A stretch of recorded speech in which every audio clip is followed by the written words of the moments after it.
This is He Knows Everything, bringing you that heat and that fire. We keeping the foot on the on the Knicks. We keeping the foot on the on the Knicks. Richy Rich, man, what's up, man? Talk to them.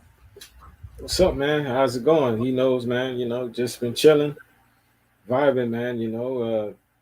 Last week, it was pretty sure it was busy for everyone last week. We couldn't do the Mm-hmm. show. We had stuff to take care of, but we back at it, man. That's it. Hopefully you guys are coming through in the chat, man. Appreciate you guys for coming on. Give your input. Enjoy the show. We're gonna try to give you that fire today, like we've always been giving to you guys. So Exactly. tune in, and enjoy the show. Exactly. We delving right into it, man, because we got a lot of topics to talk about. First topic at hand: Larry Bird back on December 3rd, which was 2 days ago. He basically humbled LeBron James. He wanted to rehash the humbling that he did with LeBron James with a single comment about Kobe Bryant's rings. They asked Larry Bird, they said, if you had to pick between Kobe Bryant and LeBron James, who would you pick? Larry Bird was being reported by Bill Simmons. This was an interview back on February 2012. Clearly, they re-interviewed him again. He basically said, um, probably Kobe. Bird said, well, of course, he wouldn't be shooting as much now, but his desire to win, his dedication in the offseason to get better, he is just tough. He is a tough cat. If you want to have fun, like I did with Bill Walton, you play with LeBron. It's probably more fun to play with LeBron. But if you want to win and win and win again, it's Kobe. Not that LeBron is not a winner. It's just that his mindset is to go into every practice, have fun, and not try to make the game better. But Kobe Bryant, we know that if I'm playing right next to him, I'm going to win, win, and win again. Now, what's your take on the assessment that Larry Bird basically said about Kobe Bryant and LeBron James? It's pretty clear, clear assessment on what Larry Bird had to say, man. LeBron, he has a different approach to the game, and you could see it. Kobe Bryant, he takes the game seriously, and we saw it when he first came into the league. This dude, he was not playing around. This dude was saying that he was making some crazy comments, saying that, listen, I'm trying to be better than Michael Jordan. I'm trying to be the greatest of all time. Kobe, that dude was telling you who he wanted to be right then and there. And he wasn't scared to assert himself as a guy that was going after the throne. At an extremely young age. Mm-hmm. LeBron James, man. He kind of Michael Jordan is his idol. You know what I'm saying? So he's gonna come in he wants to come in a way where okay. Uh, Michael Jordan is the cream of the crop. You know what I'm saying? And I can't come. I don't have Kobe's mindset. I don't approach the game like this guy approaches the game. I like to have fun. I like to take it easy. I'm not that guy that because you could see it when he was on his high school basketball teams. Saint St. Vincent Saint Mary's. Mary's. Yeah, St. he Mary's. wasn't he wasn't the guy that was making the big time clutch shots. It was some other cat on that team. Mm-hmm. He was the guy who was initiating the offense. He was running the offense. He was a point forward, but he wasn't the guy you could count down. You could count on in the stretch when they needed to gut out wins. In tough Facts. games. You know what I'm saying? Facts. Kobe Bryant. He wants to be that guy. He wants to be that guy uh, that can bring a team home to the win. That's the kind of player Kobe Bryant is.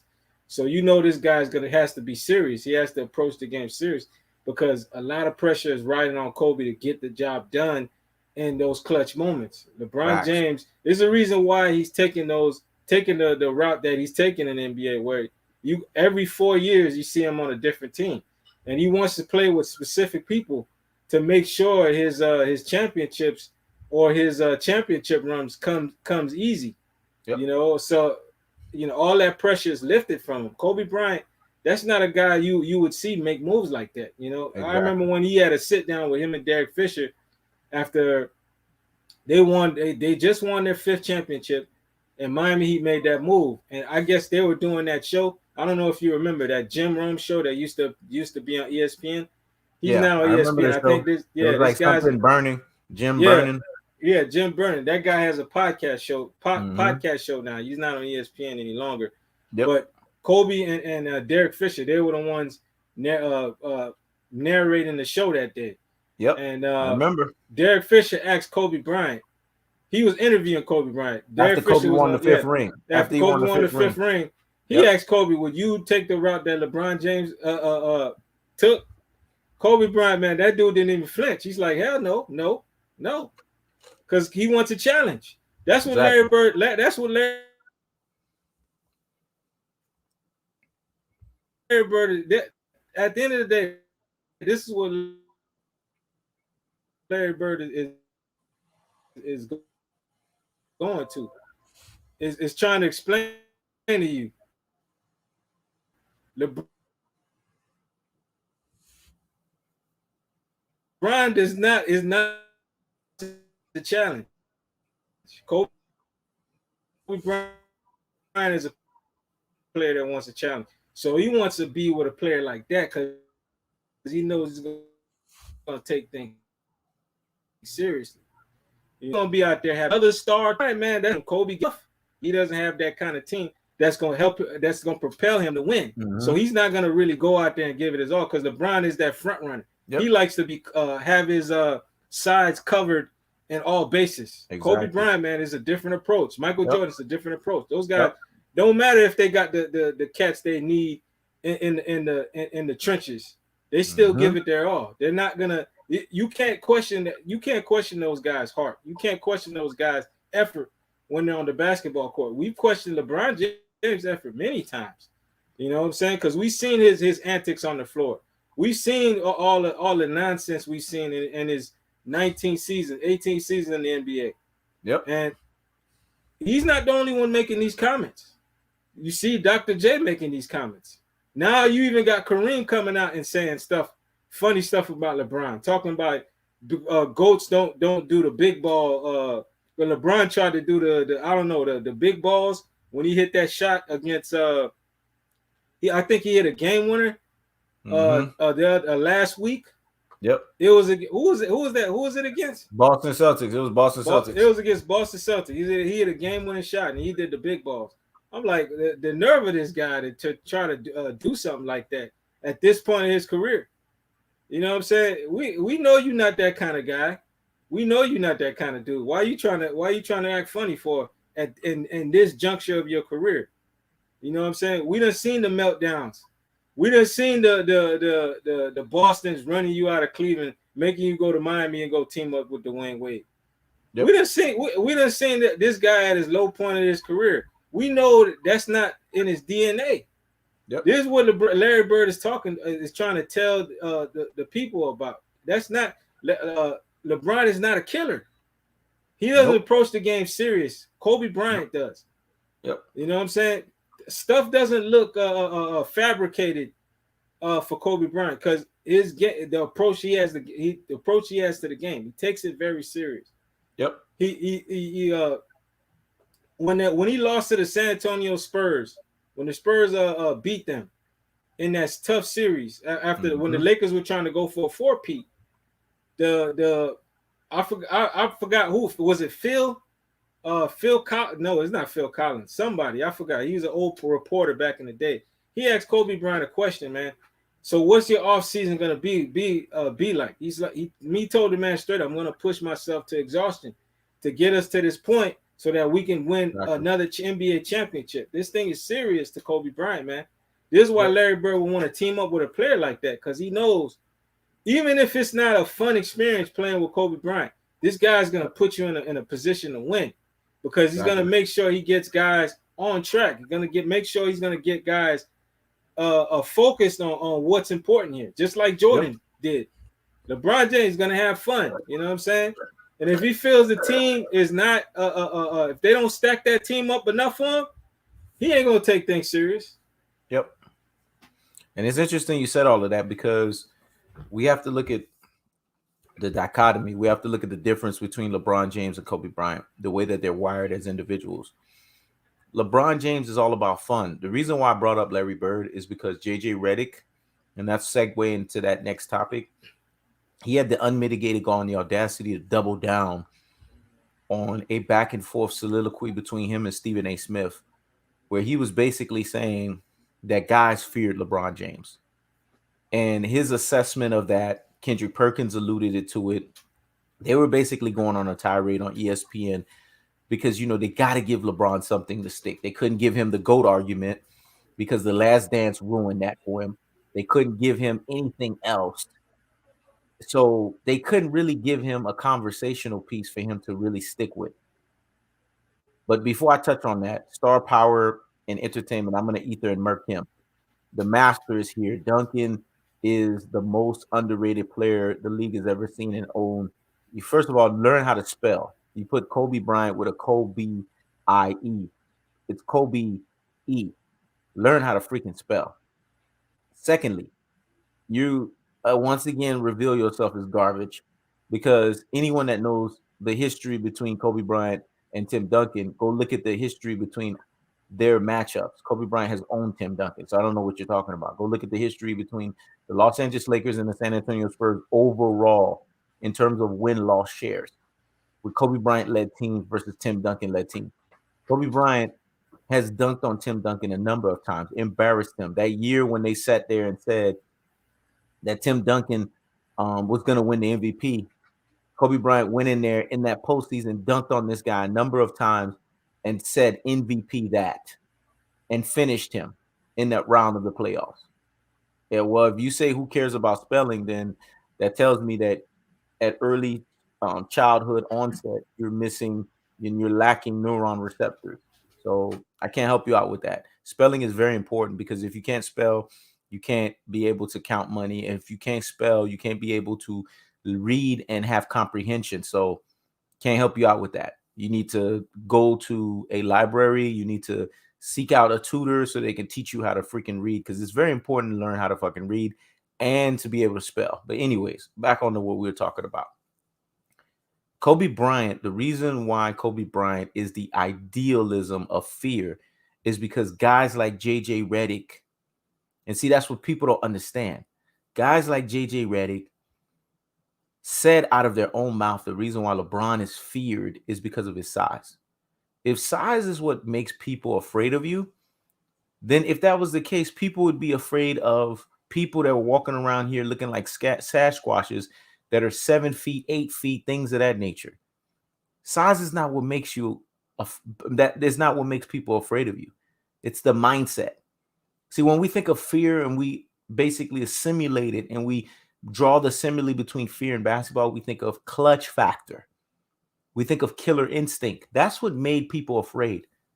Michael Jordan played in an era where there was Charles Barkley, Karl Malone, John Stockton, Reggie Miller, Patrick Ewing, Clyde Drexler. These are all guys, if Michael Jordan did not play in that time frame, they all would be eating up and having NBA rings. We would be looking at the 90s as a decade where there would have been multiple champions on multiple teams. And Akeem Olajuwon only won because those 2 years Michael Jordan decided to take off. So this right here tells you if there's not a fear factor, that was fear. His contemporaries, his peers called him Black Jesus. Name me a time when they've ever called LeBron James Black Jesus. Name me a time when they've ever called LeBron James the chosen one. When guys play with LeBron James, they have so much fun against him. They're trying to take it to him. Stephen Curry, of all people, this high octane beta, aka alpha wannabe, he's trying to take it to LeBron James. Kevin Durant, we already know he back-to-back LeBron James. You had JJ Barrera, of all freaking people. Jason Terry in 2011. How is Jason Terry locking up LeBron James? Sean Marion locked up LeBron James. LeBron James didn't even see 19 points per game in that NBA Finals. He was not a chosen one. He was a frozen one. So you mean they were afraid of him? There was fear? Because they were straight taking it to him. Dirk Nowitzki. Dirk Nowitzki doesn't play like that with Kobe Bryant. Now, when Kobe Bryant dropped 62 points in 3 quarters, and Dirk Nowitzki's team, the Dallas Mavericks, dropped 61. That's a record still in the NBA, 29 minutes and 36 seconds. If you look up the Guinness Books of World Records for fastest scoring in 3 quarters, Kobe Bryant's name is right there, 29 minutes and 36 seconds. I'll never forget that number. He scored 62 points, and the Dallas Mavericks scored 61 in 3 quarters. Dirk Nowitzki said, this guy right here, you do not get him angry. You don't even look his way. You know what that means? That means fear. No basketball player feared LeBron James. They had fun with him. Because if that was the case, he wouldn't have an abysmal 40% NBA Finals average and performance. He wouldn't have lost as many finals as Michael Jordan has won. See, when you want to go by fear, you got to go by a person's NBA Finals average. That tells you everything that you need to know. Kobe Bryant was 71.4%. Michael Jordan was 100%. LeBron James is 40%. So really, are they fearing this guy at the highest levels? Are they fearing him when it matters the most? This is why Larry Bird came calculated, systematically, and timely with a strike right behind JJ Redick to say this. When I want to have fun, I play with LeBron. When I want to win and win again, I play with Kobe Bryant. What he's basically telling you is this is the difference between fun and fear. This is what Kobe Bryant brought to the table. Kobe Bryant is the reason why the Los Angeles Lakers have a deal with Turner Sports. See, a lot of people don't even understand that. The Los Angeles Lakers have underpaid Kobe Bryant for a number of years. If it wasn't for Kobe being Bryant, Turner Sports wouldn't be in the position that they're in right now. The Los Angeles Lakers wouldn't have this national deal. Do you not understand Kobe Bryant's greatness opened the floodgates for all of these players now that are making these top dollars? It's because of what Kobe Bryant was able to do with the Lakers that all of these other teams have been able to have network deals. They didn't even know that, Richy Rich. Today, I had to enlighten them with it. So if in actuality, the Los Angeles Lakers have underpaid Kobe Bryant. See, they don't talk about these things. So when you think of fear and you think of intimidation, you think of guys having to gear up. That's what fear brings to the table. Guys having to gear up to play against you. Every time they played against Michael Jordan, guys were dreading those moments. Every time you play against Kobe Bryant, guys were dreading those moments. They had to gear up for it. Who the hell gears up for LeBron James? Last year, he got first rounded by Devin Booker. Is that fear? Do you not understand that Devin Booker is basically the doo-doo dust and stain off of Kobe Bryant's shoes? You think Devin Booker would fear Kobe Bryant? Please. It'd be the opposite. Devin Booker would be in awe. That's why Devin Booker is a Mamba mentality student. Notice LeBron James does not have a school that any basketball player goes to. Do we hear a LeBron James mentality? No, we hear Mamba mentality. Do we hear a LeBron James Academy? No, we hear Mamba Academy. There's a reason for that. Michael Jordan, Jumpman. He was training Kawhi Leonard. Michael Jordan was training a litany of players up on the Jumpman. Do you understand why that happened? Because guys wanted to get to that level. They wanted to be that kind of player that it was a cold-blooded assassin's mentality basketball player on the basketball court. Not somebody that you're going to have fun with. So when we think of Larry Bird and we think of what Larry Bird was saying when he says, I want to have fun, I play with LeBron, but when I want to win, I want to win, and I want to win again, I play with Kobe Bryant. That's telling you there's a difference.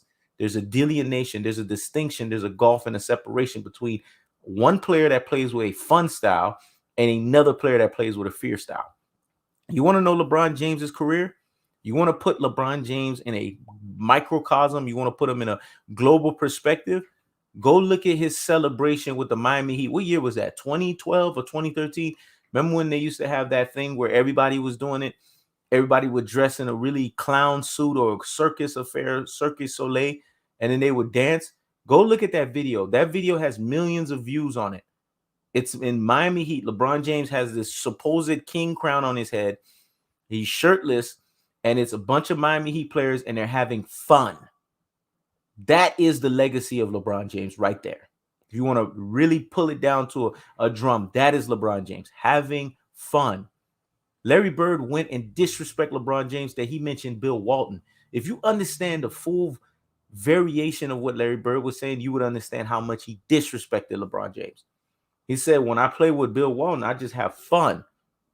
But when I want to win and win again, meaning when I want to get down to business, when I want to get serious, I play with Kobe Bryant. That's why that guy JJ Redick can't see me. I called his rabbit ass out. He cannot see me. Stephen A. Smith took it easy on him, because what you're noticing is the only people, and Richy Rich, I'm going to toss this right back to you. The only people that sit here and say that LeBron James is a fearful basketball player are role players. When in the last time have we ever taken role players seriously? Kendrick Perkins, JJ Redick. These are the people saying it. But when we listen to Larry Bird, Magic Johnson, Michael Jordan, they've all picked Kobe Bryant over LeBron James. So when was the last time that we ever in our brains fashioned and decided to pick role players and what they think over the stars, over the guys that are sitting on Mount Rushmore's pantheon of greatness? So what's your take on what JJ Redick said? What's your take on Kendrick Perkins and how it interwoves and goes right back with Larry Bird? Well, first off, JJ Redick is a clown for saying that Yep. people would fear LeBron James on the floor. I mean, how you gonna fear another man? They bleed just like you. We all bleed. We all can be wounded. You know, mentality. Yeah, I can understand you fearing the other guy, somebody else's mentality, because their approach to the game. You know, Kobe, they feared his ability to be able to do the things that he used to do on the floor. You know, hit clutch shots. You know, hit big time baskets, make key plays down the stretch in games to help his team win a game. But to fear a man because of his size and all that, I mean, that's just, now we know why JJ Redick is a role player. Maybe he was mailing it in when his teams were going up against LeBron because he feared LeBron. I heard him mention a comment saying that he took a charge from LeBron and he felt that he was going to die or something when LeBron ran into him, and that's why, and that could be why he fears him. But it's basketball. The same goes with LeBron. If he had to take a charge from someone bigger than him, and he would feel the brunt force of taking that charge. That's how basketball is. It's a big boy sport, but you're not supposed to fear somebody because of the size they are in the game. And then if it's like that, then maybe if you have to go up against that guy, you're gonna mail it in. You're gonna phone it in when if you get switched on to him, and you're gonna cost your team, possessions, key possessions, because that's how basketball is about switches. Sometimes you get switched on a certain guy you don't want to defend because he has the size advantage on you, but you still have to give your best. Now we know why. Now we know about JJ Redick. Maybe he wasn't really giving it his all when he was switched on probably switched on a player that had a height advantage on him or a size advantage on him. And that's why a guy like that shouldn't be taken serious. I don't know how he was making the money. Maybe that's why he was making the money, because he could hit those 3-point shots. But he never hit. He never. The more I think of it, that guy never came through in the clutch. When it mattered, he never hit big time shots in the clutch. He was such a great 3-point shooter, but he could never hit those 3-point shooters in the clutch. When he was on that Orlando team, notice the assembly. All LeBron James type of players, they're not clutch. Yeah, they're not clutch. On those Orlando Magic teams, the guys that was hitting clutch shots was Hedo Turkoglu and Rashard Lewis. It was not JJ Redick, dog. So that guy need to go somewhere, hide under a rock. For saying that LeBron James, you are fearful of him because of his size. Come on, man. What kind of mentality is that? That is just a terrible mindset to have. You know what I'm saying? Everybody's grown in the sport. These are grown ass men, man. You got to approach that's why you remember Jason Terry when he came at LeBron. He's like, hey, this cat, I guarantee you, he is not going to win. He's not going to win that series over us. How tall is Jason Terry? He's shorter than JJ Redick. He is 6'3". Facts. Jason Terry let his balls hang, man. He let his nuts hang. And he said, hey, LeBron is not going to beat me in this series. He came out and he outplayed that boy in that series against America. That's the kind of dog mentality you got to have, man, as a competitor. JJ Redick is not a competitor. we all know who Kendrick is. Kendrick is that dude be slobbing on LeBron. You know what, man? I Mm-hmm. can't take that guy serious because he's not neutral. He only talks from one P of view, and that's Yep. always on LeBron's corner. So somebody like that, no, I can't take seriously. So I'm not even gonna uh have a comment for him because I Facts. can't I can't take somebody serious like that. But Facts. that's how I feel about JJ Redick. When you say something like that, man, I can't have you. I can't have you as my teammate because I Mm-hmm. know you're gonna fold because you scared of a certain player on the floor. You ain't Mm-hmm. gonna show up because you see him. You fearful of this guy. One Mm-hmm. thing about Charles Barkley, Patrick Ewing, Reggie Miller, when they faced Jordan, listen, they respected Jordan. They knew what he was about, but they weren't fearful of him. These guys clawed, nailed at Jordan, beat Facts. on Jordan. They weren't scared of Facts. Jordan. It's just Facts. that Jordan was better than these guys. Yep. That's what it was. They weren't scared Yep. of the man, but Jordan Yep. was just a better basketball player. Facts. And I'm glad that you mentioned that because now it's segueing into this topic here because we got to talk about it. Shaquille O'Neal is sick and tired of Scottie Pippen. And Shaquille O'Neal said on his old beef with Scottie Pippen, I don't let bums disrespect me. I'm the bridge. He is the water. He'll always be under me. I gotta read that one again, man. Shaq, boy, that dude be making me laugh, boy, when he say stuff. Shaquille O'Neal on old beef with Scottie Pippen. I don't let bums disrespect me. I'm the bridge. He is the water. He'll always be under me. Shaquille O'Neal is sick and tired of Scottie Pippen, just like a lot of people are sick and tired of Scottie Pippen. Scottie Pippen has sat here and prostrated himself in making himself think that he, not one, is more important than Michael Jordan. Two, he's delusional about his current state of affairs. And three, he's mad about how he was viewed and seen on The Last Dance. But that was the actual description of you. So you were thinking that Jerry Krause, I really want people to listen and pay attention to this and get the notepads out and get to the damn scribbling.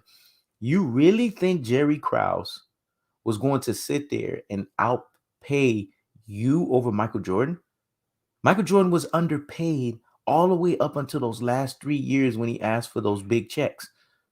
That's when his contract went up. Do you guys know how much money Michael Jordan was making? $4 million. Do you want to know how much they paid Scottie Pippen? They paid Scottie Pippen close. They paid him $3.5 million.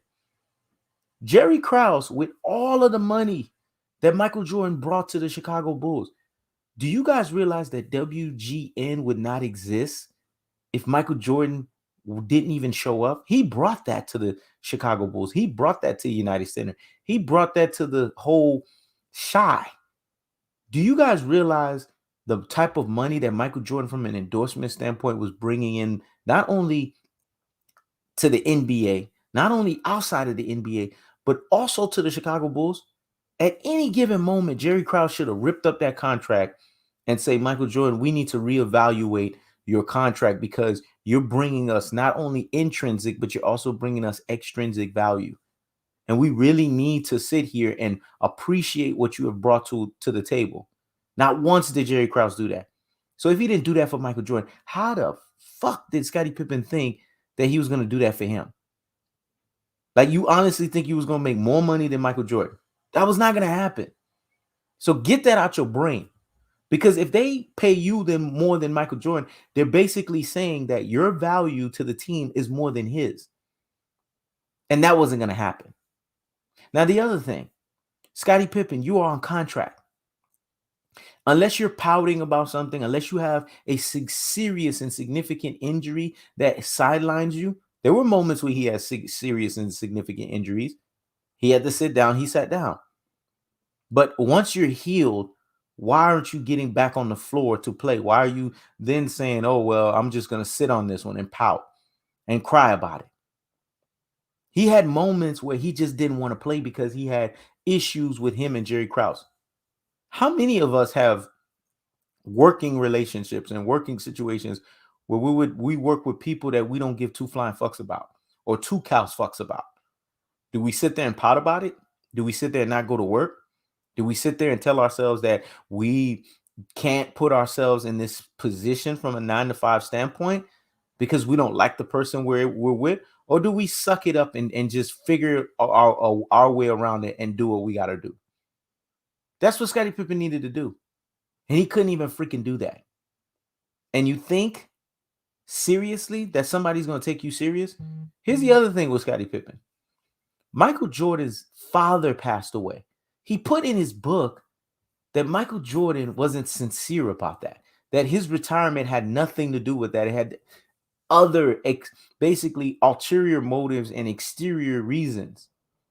Scottie Pippen's father passed away, ironically. And you know what Scottie Pippen said when his father passed away that whole week? The last thing I'm thinking about is basketball. I'm not focused on basketball right now. I'm focused on what's going on. I just got this news, and the Chicago Bulls not only allowed him to leave, they allowed him to go back home, bury his father, and come back. Well, if you were able to make that comment, this is how much of a hypocrite Scottie Pippen is. How are you going to sit there and say, when we know damn well how close Michael Jordan and his father's relationship was, that he wasn't hurt by the fact that his father passed away and by the fact that it was public? This shit was all over every news broadcast you can think of. That right there strained their relationship even further. If there was something that Michael Jordan could say, you know what, Scottie Pippen, this is unforgivable, that's the unforgivable moment right there. And if there was a room for Scottie Pippen to find his way to come back and crawl back through humility to help that relationship's completely done now. Because now Jordan has heard that way after the fact in a book where Scottie Pippen said he didn't give two flying cows, you know what about it. See, this tells you guys everything that you need to know when you're looking at this whole situation between Michael Jordan and Scottie Pippen. Let's go even further. Charles Barkley talks about Scottie Pippen basically writing a book so that he can basically make sales. Charles Barkley alluded to the fact that, you know what? This is because of all of the extenuating circumstances this guy has. He has that situation with him and his wife, the future situation, the Mike Beasley situation. All of these factors have come into play. And he sits here. His son passed away. We know about that. That happened recently. And he's sitting here, and now he's having this whole issue. Where were all of these unresolved and pent up issues that you had with Michael Jordan? Charles Barkley said, but if that was the case, you wouldn't have Michael Jordan come out and do your Hall of Fame speech if you had those issues with him then. If that was the case, you wouldn't have sat there and showed up to Michael Jordan's Hall of Fame speech 2 years prior to that. If that was the case, you wouldn't even have shown up that 2010 year when Team USA was out there. Do you guys realize that for 3 straight years, from 2009, 2010, and 2011, Jordan and Pippen were in each other's presence for Hall of Fame? Because the 2010, they gave it to Team USA. 2011, Scottie Pippen retired. 2009, Michael Jordan had his Hall of Fame speech. 2011, Scottie Pippen had his. But they were around each other the whole time. So you mean to tell me Scottie Pippen was holding this crap up all of these years and he waited until now to say these things? Or is he just saying things now because he's going through midlife crisis? He got a lot of shit going on around him. He's been burnt the hell up. He's never expressed these things at the time. And now he's picking an opportune time because he needs to get a check to write a book and say these things. I have to believe the latter. I can't believe the former. And then here's the other thing too. He puts in his book that he has to take a hiatus from ESPN because of what he was feeling from the Last Dance. My goodness, Scottie Pippen. Really? Even Bill Winnington chimed in on it. Bill Winnington said, Scottie Pippen is full of shit. Because when he played with the Chicago Bulls, we didn't sense anything. Even that last year, we didn't sense anything. Came in, he was a model teammate. He didn't get into anything with him and Michael Jordan. They both were on the same page. They both were talking. They both basically laughed when they won NBA championships. And now all of a sudden, he's on this tirade. He said, not only has Scottie Pippen lost respect in my eyes, Tony Kukoc has been calling me and talking to me. This is Bill Winnington saying this. Has been calling me and talking to me and say, I can't believe the fucking nerves of Scottie Pippen bringing up the 93-94 season all over again. I thought it was buried up under the hatch. Why are you bringing this stuff up? It's very simple. I was the Croatian sensation. They knew this, that I was a clutch player when I played in Croatia, when I played international basketball. That year, I was making clutch shots. I mean, this is common sense. At the end of the regular season games, I was closing the games out. So it would have been common sense if I was even in Phil Jackson's position to give me the basketball. So what the heck is wrong with Scottie Pippen? Scottie Pippen's always been a utilities player. He's always been known to be the guy that's going to do everything on the basketball court. But one thing we've always known Scottie Pippen to be is not clutch. So Richy Rich, what is your take on Scottie Pippen? What is your take on this, what Shaq said to him? What is your take at Charles Barkley getting after him? What is your take on basically the way that Scottie Pippen is constantly tarnishing his image and constantly making himself look weaker and weaker continuously, day by day, with him going on these book tirades? Well, I mean, I hope Scotty, man, is okay, man, because like you said, there's a lot of outside things that have affected this man's life, man, to where he's having a midlife crisis or a post midlife crisis, and it's come at him. You see, man, you see it in his face, man, that it's taking a toll on him, and now, that last dance kind of exposed that, as a decision maker, Scotty was a bad decision maker because that point was brought up as to where they told Scotty, even the owners, Reinsdorf, he told Scotty, man, listen, the TV deals are coming in the next year. Do not take, or in the next couple of years, do not take a contract, because you won't be able to get out of it later. Yep. Scotty wasn't patient, maybe he needed that money right then and now because you don't know what was going on with his family. So it's understandable, if a player has to, if he's got to take care of family issues, the family, they need some money coming in. It's understandable, but you can't, try to renege on the deal that you took and try to, be mad and posture and go at Jerry Krause. Jerry Krause wasn't in the wrong because they told Scotty, they informed Scotty, even Jordan admitted to this, that they were letting Scotty know that do not take this deal. The TV contracts are coming. You are going to get a nice deal if you wait, if you're patient. We can't give you this deal now because money hasn't been infused into the league yet. You got to wait till these TV contracts hit, when these TV networks invest into us a lot more, so you can get that big deal that you want. Scotty couldn't be patient, and it's understandable. He had to take care of his family members, but I didn't agree with Scotty when he was trying to be dramatic, and he was trying to act as if he wanted to beat up Jerry Krause or fight him because he wanted a bigger deal at the time. He wanted to get out of that deal, and he wanted to get that TV contract. Once you sign on the dotted line, you can't go over that, man. That's just how it is. Yep. He couldn't be patient. Jordan was getting paid a lesser deal. Why couldn't Scotty couldn't wait? Jordan was getting underpaid. He was patient. He waited, and then he got his big contract. We're gonna address this nonsensical comment. How you gonna let this man borrow? Jordan got people he got to take care of too. What kind of nonsense is this? Yeah. So you gotta... when did grown ass men ever let grown ass men borrow fucking money? This clown right here, he's making himself sound more and more like a clown. That's why his name. I already know his name. Circus Clown and Circus Soleil. That's what you should change it to. So Clown, Circus Clown, and Circus Soleil. Listen, Pippen done made the league. He making his money. So another grown man supposed to give him money. Exactly. Jordan wasn't making big money at the time. Do you not understand that Jordan was getting severely underpaid as well? Yep. It was his endorsement deals that's what Jordan was making money, man. In his Nike endorsement. But the Chicago Bulls were severely underpaying Michael Jordan, man. Yep. It wasn't until his last contract that they finally broke off Jordan what he was supposed to get broke off.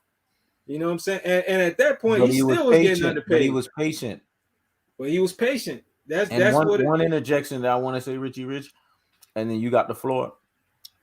I hear what you're saying that he needed the money for the family, but I don't agree because if he would have waited out, he would have had that money that he was looking for the family times 20. That's what he would have had. Yeah, I understand, but sometimes you gotta So understand that's these clearly dudes. Scottie Pippen's fault for not managing his money. That tells me that he has a managing money problem. Because if you're making $3.5 million and you can't take care of your family with that, that's a managing money fucking problem. Yeah, at those times, Pippen should have been able to take care of his family. And he was probably, spending his money on exorbitant things for, blowing his There you go. money frivolously, There you you know. go. Uh, but yeah, man, Scottie Pippen, man, you could see from a mile away that this is all to make money, man, get a profit by him making that book, man. And it's sad because, Scotty may have missed out on a second career of a second career of doing something and making some money because he's a Mm-hmm. great actor to me, man. Because I couldn't get a clue that Scottie Pippen, all those moments that Scottie Pippen had beef with MJ behind the scenes because he never showed it. It wasn't apparent in my eyes. So Yep. maybe Scottie Pippen passed up on a second career as an actor. He could have been still getting broke off. He could have been up for a Grammy, right? No, an Oscar right now because he's such a great actor, man. Just like Bill Wennington said, and I'm glad you brought up Bill Wennington because if you didn't mention him, I would have mentioned him because I saw that interview this past week and what Bill Wennington had to say, man. And he was just he called Scottie Pippen a BSer, man, because no one on the team or the coaching staff got a clue that Pippen had issues with MJ, man. Okay. Because those two, it felt like peanut butter and jelly. That's what it Yep. felt when we saw that duo on the court, man. This is Yep. why they were able to dominate the way they were able to dominate. One of the best duos to ever play the game, arguably the best duo to ever play the game. You Exactly. wouldn't expect nonsense or discord coming from those two from a mile away, but Yep. obviously Scotty had these issues going through. From the problem I really think Scottie Pippen had was the Last Dance exposed his funny ways of doing things Yep. with the contract, because he had mismanagement, investing his money in the things that really didn't amount to anything, like that And jet whose fault plane is that that? he invested money into. And whose fault is that? That's Scottie Pippen's fault. Okay. You Good. know what I'm saying? That was a bad investment. Hmm. And the thing he couldn't even get the thing up in the ground. You know what I'm saying? Who else knows what bad decisions he made with his money? Apparently he's with a woman, man, that was spending. Well, she's not with her anymore, but she's still holding on to his last name. That she was spending his money too. Who knows Mm-hmm. what kind of life Pippen was living?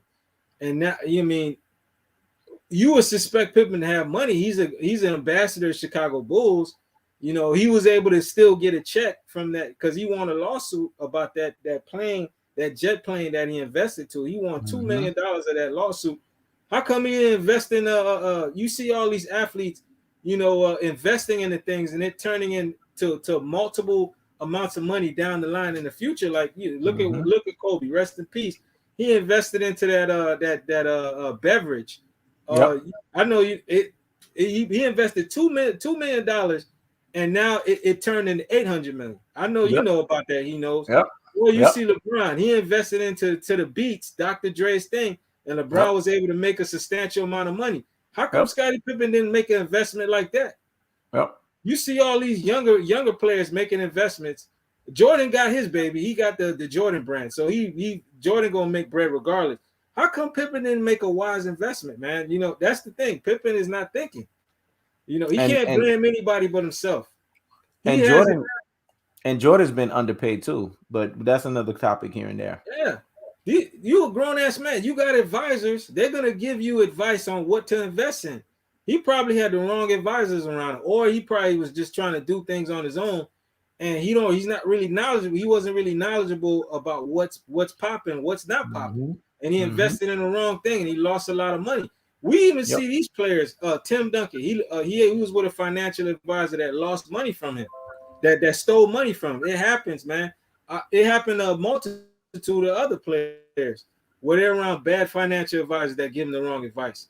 This is why Exactly. you gotta be smart about your money, especially when you're making millions of dollars, man. You can't play around. That these Yep. guys could turn that money into generational wealth. You Exactly. can't play around when you're an athlete, especially an athlete that has a chance to earn the way these athletes earn, man. You got to think wise. You know what I'm saying? You can't play around because you got future generations to worry about. You could your future generation could be chilling.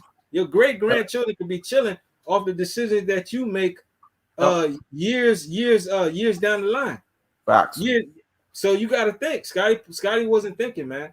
You know what I'm Facts. saying? And now he's taking this all out on Jordan, and it's Yep. not right. It's not cool. You know what I'm Now saying? And let me address some of the nonsense that Star Power Entertainment. I'll call them clown, circus clown, and circus soleil. This dude said, "Well, Jordan should have let him borrow money as a friend." First and foremost, like I said here, no grown ass man no owe another grown ass man money, especially when they're making millions of dollars. This is the way it works. Secondly, he said, "Yeah, but Pippen probably needed that money as emergency, so therefore Jordan should let him borrow it until the big check contracts come through." You sound like you live in your mom's basement. That's what you sound like to me. Like you don't have nothing going on. You're not productive. You live in your mom's basement, and she's probably giving you hand and food handout and probably giving you a salary or what they call that when somebody gives allowance. you allowance. That's what she's giving them, a fucking allowance. That's what you sound like to me. Because anybody that's grown knows that they have to take care of their own financial affairs. Nobody's gonna sit there and cakewalk you. Richie Rich alluded to some of Scottie Pippen's issues that he had. Well, Scottie Pippen had a lot of issues. He invested in car dealerships that flopped. Scottie Pippen invested in fast food restaurants that flopped. How you invest in fast food restaurants still don't make a return? He was investing in these supposed fast food chains that were going to go off. They didn't flop. It sounds like Scottie Pippen had financial investors, financial advisors that knew that he was a dumbass, and they just hoodwinked him and took his damn money and said, "Hey, put your money in this, put your money in that." He blew the fucking money, and then they were gone. That's what happened to this guy plenty of times. There's a lot of people that are hot in the ass to make money. They're hot in the ass to try to get rich quick. And when they do shit like this, they find themselves constantly in their mom's fucking basement, looking for a handout and looking for an allowance because they too hot in the ass to try to make money. That's just the way this shit rolls. Now you said, dude, times have changed. How are you going to compare what was happening in the 70s to today? First and foremost, the shit that happened to Scottie Pippen was in the 90s. Are you okay? Are you brain dead or are you okay? That happened in the 90s. That's not the 70s. And do you know anything about the adjustment of inflation? Do you know anything about inflation? At that time, the dollar was worth way more in the fucking 90s than it is now. So that's why, to me, Scottie Pippen really burned a hole through his finances. His net worth should have been even way more than what it is then than it would have been now. But because Scottie Pippen burned a hole through his dollars, he made bad investments time and time again. That's nobody's fault but for him to look in the mirror. And ironically, so you know this because apparently you didn't know this, Michael Jordan has bailed out Scottie Pippen a number of times after they've played basketball financially. What has he done with that? That's the other thing too. What the fuck has Scottie Pippen done with that? To me, Scottie Pippen has no room to talk trash about Michael Jordan. This man showed up to his Hall of Fame speech in 2011 and said, "There's no Michael Jordan if there's no Scottie Pippen. There's no Chicago Bulls winning championships if there's no Scottie Pippen." That's giving him props. The other element to it, Michael Jordan basically said, "Let me take you up on my wings, and I see what you could bring to the table from a defensive standpoint. But if I could really mature you and get you to that level from an offensive standpoint, we can create something here." Jordan didn't have to do that with Scottie Pippen. Jordan could have done that with anybody else. This is Michael Jordan we're talking about. He could have anybody that he wanted to play with. He chose you. So this is what I understand with Scottie Pippen. Scottie Pippen has two things to do: be grateful and shut your damn mouth. That's it. He has nothing else. And if he can't do that, that's why his legacy is tarnishing over and over again. The reason why Scottie Pippen is uttered in 50 greatest of all times is because of Michael Jordan. Do you realize they skipped Dominique Wilkins to put Scottie Pippen in the 50 greatest? Do you want to know who gets the thankfulness for that, the courtesy for that? It's Michael fucking Jordan. If he doesn't play with Michael Jordan, who the hell knows Scottie Pippen?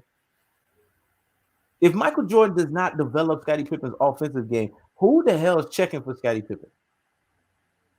If Scottie Pippen doesn't play alongside Michael Jordan and win these rings, who is even acknowledging Scottie Pippen? If anything, Scottie Pippen's NBA career has overachieved. This is the trip part about Scottie Pippen that he's not understanding. He's thinking he's underachieved. His NBA career has overachieved in the fact that he played with Michael Jordan. So Scottie Pippen has two things to do: shut your face and be grateful. That's it. And if he can't do that, then take your ass into the abyss, throw your ass in the sea, and we don't want to ever see your ass again. What you got to say, Richy Rich? Yeah, man, I agree, man. Stop being bitter. You know what I'm saying? Or trying to pull a front to make money, because you're in the situation that you're at. You're trying to destroy a relationship, man, that you and Jordan had over you trying to make money, or you trying to, say things, to try to fracture what you and Jordan did all those years, man, that we enjoyed when we watched you guys winning chips. We saw the Bulls build their dominance, build their dynasty, man, all for because of what's going on in his life off the court, man. That's all on him. You got to man up and you got to realize you didn't do what you were supposed to do as a man. You can't blame others off your own mistakes, off your own problems, off your own issues. You got to come to the table and you got to fix them yourself, man. Exactly.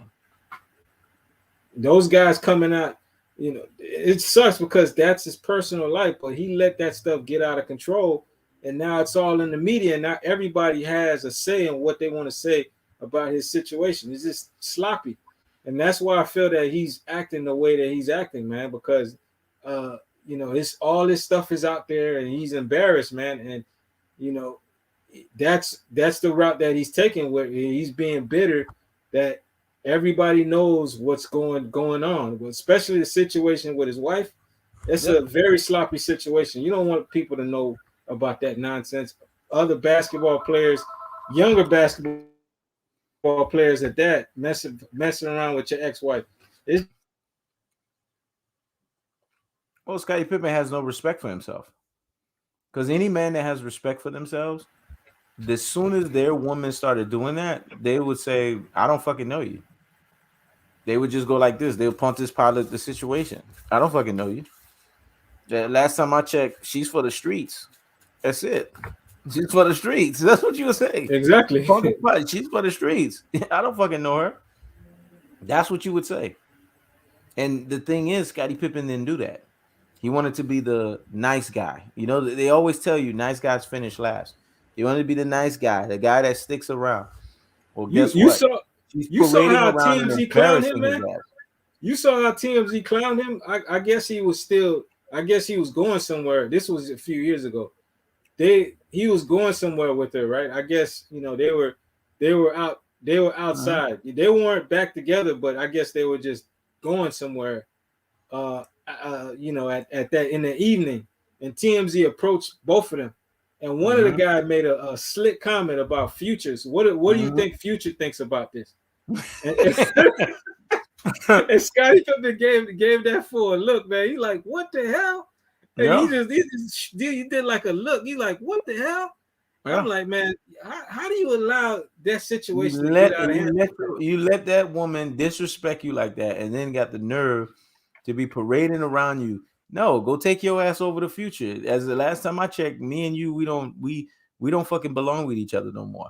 That's the way you look at it. You want to go to the streets? Take your ass to the streets. It's really simple. People don't want to accept this, but that's just the reality of it. Because let me tell you guys something. Get the notepads out and get to the damn scrimmage. I'm giving you motherfuckers life lessons here. Women are cutthroat. They are cut fucking throat. when they don't want to be around your ass no more, they don't want to deal with your ass no more, they will act like you don't fucking exist. All at the same time, they're trying to find someone else, if they haven't already, to make their escape strategy and go and shoot themselves into another situation. And you sitting here like the buffoon parading around with this person who's already checked out mentally, checked out emotionally, checked out everywhere. She's taking everything she needed to take out of you. She's done with your ass. And you sitting there like the buffoon gyrating around with her. For the longer you with her, the more respect her ass ain't gonna have for you. If her ass wants to be part of the streets, let her ass be below. Let her ass go and be part of the damn streets and cut your fucking ties. It's okay to know when to cut your fucking ties, man. There's nothing wrong with that. But you got to be the man in the room. You got to let your nuts fucking hang, and you got to know when to cut your fucking ties. And a lot of men, especially men that I'm seeing in this era, in this modern day generation, they don't know how to let their nuts hang. They don't know how to just be men and say, you know what? I'm cutting my fucking ties from this situation. They want to be around because they're all goo and gaga for the pussy. And they're thinking in their mind, ooh, this shit is so good. You know, I'm going to do whatever I got to do to stay in the bullshit. There's another piece of ass. There's another piece of pussy that's right 2 seconds away. Probably just as good. Maybe not better. Maybe if not that, maybe better. So don't put that in your fucking mind that you can just be disrespected and talked to and tolerated any kind of fucking way by any damn chick and think that you're not gonna get disrespect. So when TMZ did that to Scottie Pippen, Scottie Pippen's lucky I wasn't the one interviewing him. I would have done it 3 times fold. And I would have asked him a question. I said, why you still with her? Isn't her last name because of you? Doesn't she have notoriety because of you? Her name is Larsa Pippen. Nobody was checking for Larsa. They was checking for you. So why are you still with this one? I'd be asking him all fucking kind of questions to make him uncomfortable, to make him want to swing at me and punch me. Hopefully he will want to do that. Hopefully he'll drop his nuts and want to do some shit like that. And then you know what I would tell him in that moment? You shouldn't be redirecting all that towards me. You should be redirecting it to that situation. You need to be telling her, look, if she's part of the fucking streets, she needs to be part of the damn streets. James Edwards said it best. She belongs to the streets, the subway, the bus, and the hood. Damn freaking right. Gonna turn around and get with Future, and Future, she damn near eating all Future nut juice and all that. Get the fuck out of here. Then you wanna come kiss me in the face? Take your ass to the fucking streets, man. Go sit there and get dick slapped by Mark Beasley, and then want to come here and try to kiss me on the cheek. Man, go take your rabbit ass over there, man. Go bring your ass over here, man. Over here, we do the X policy, though. Once you out, you X-A, Nix-A. You can never come back, A. That's it, though. You straight X'd. That's how we roll over here, man. So now, life lessons done, dog. Let's get to the next topic, man.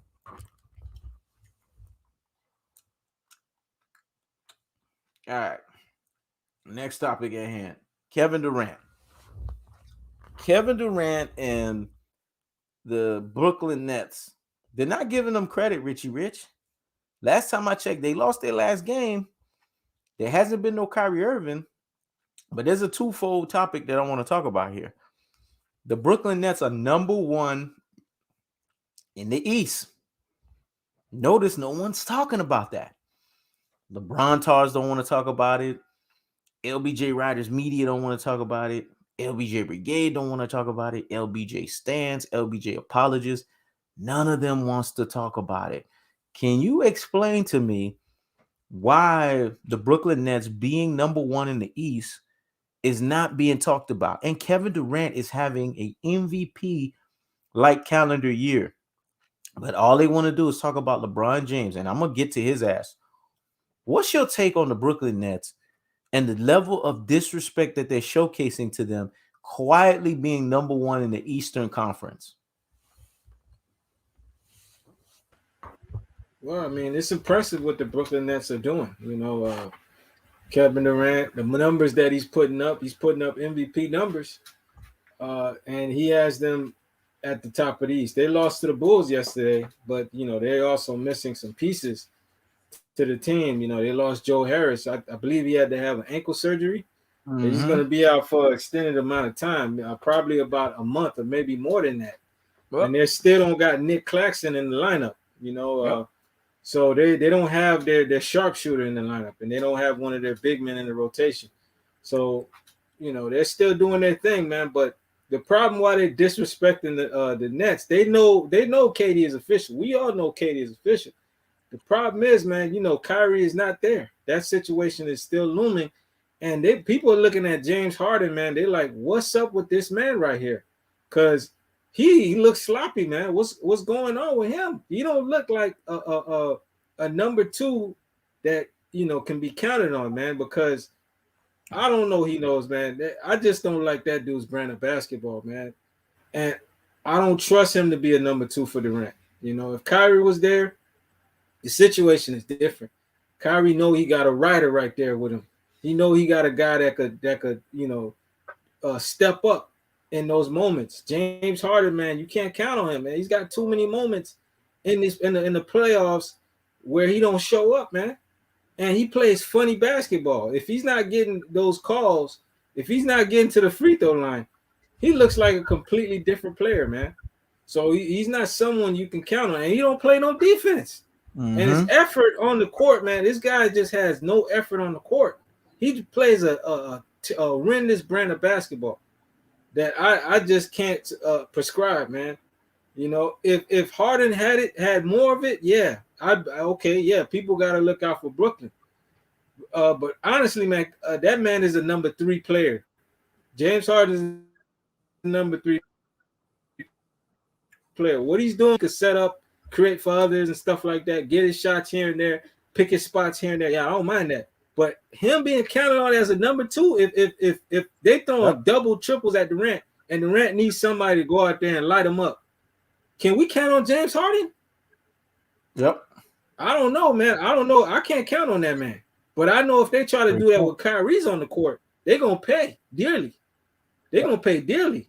They know they're gonna pay dearly. Great point. But Great point. that's the thing with the whole Kyrie situation. What's gonna happen with that, man? Is a trade gonna be done? And if a trade is done, will it be for Damian Lillard? Because now we starting to hear little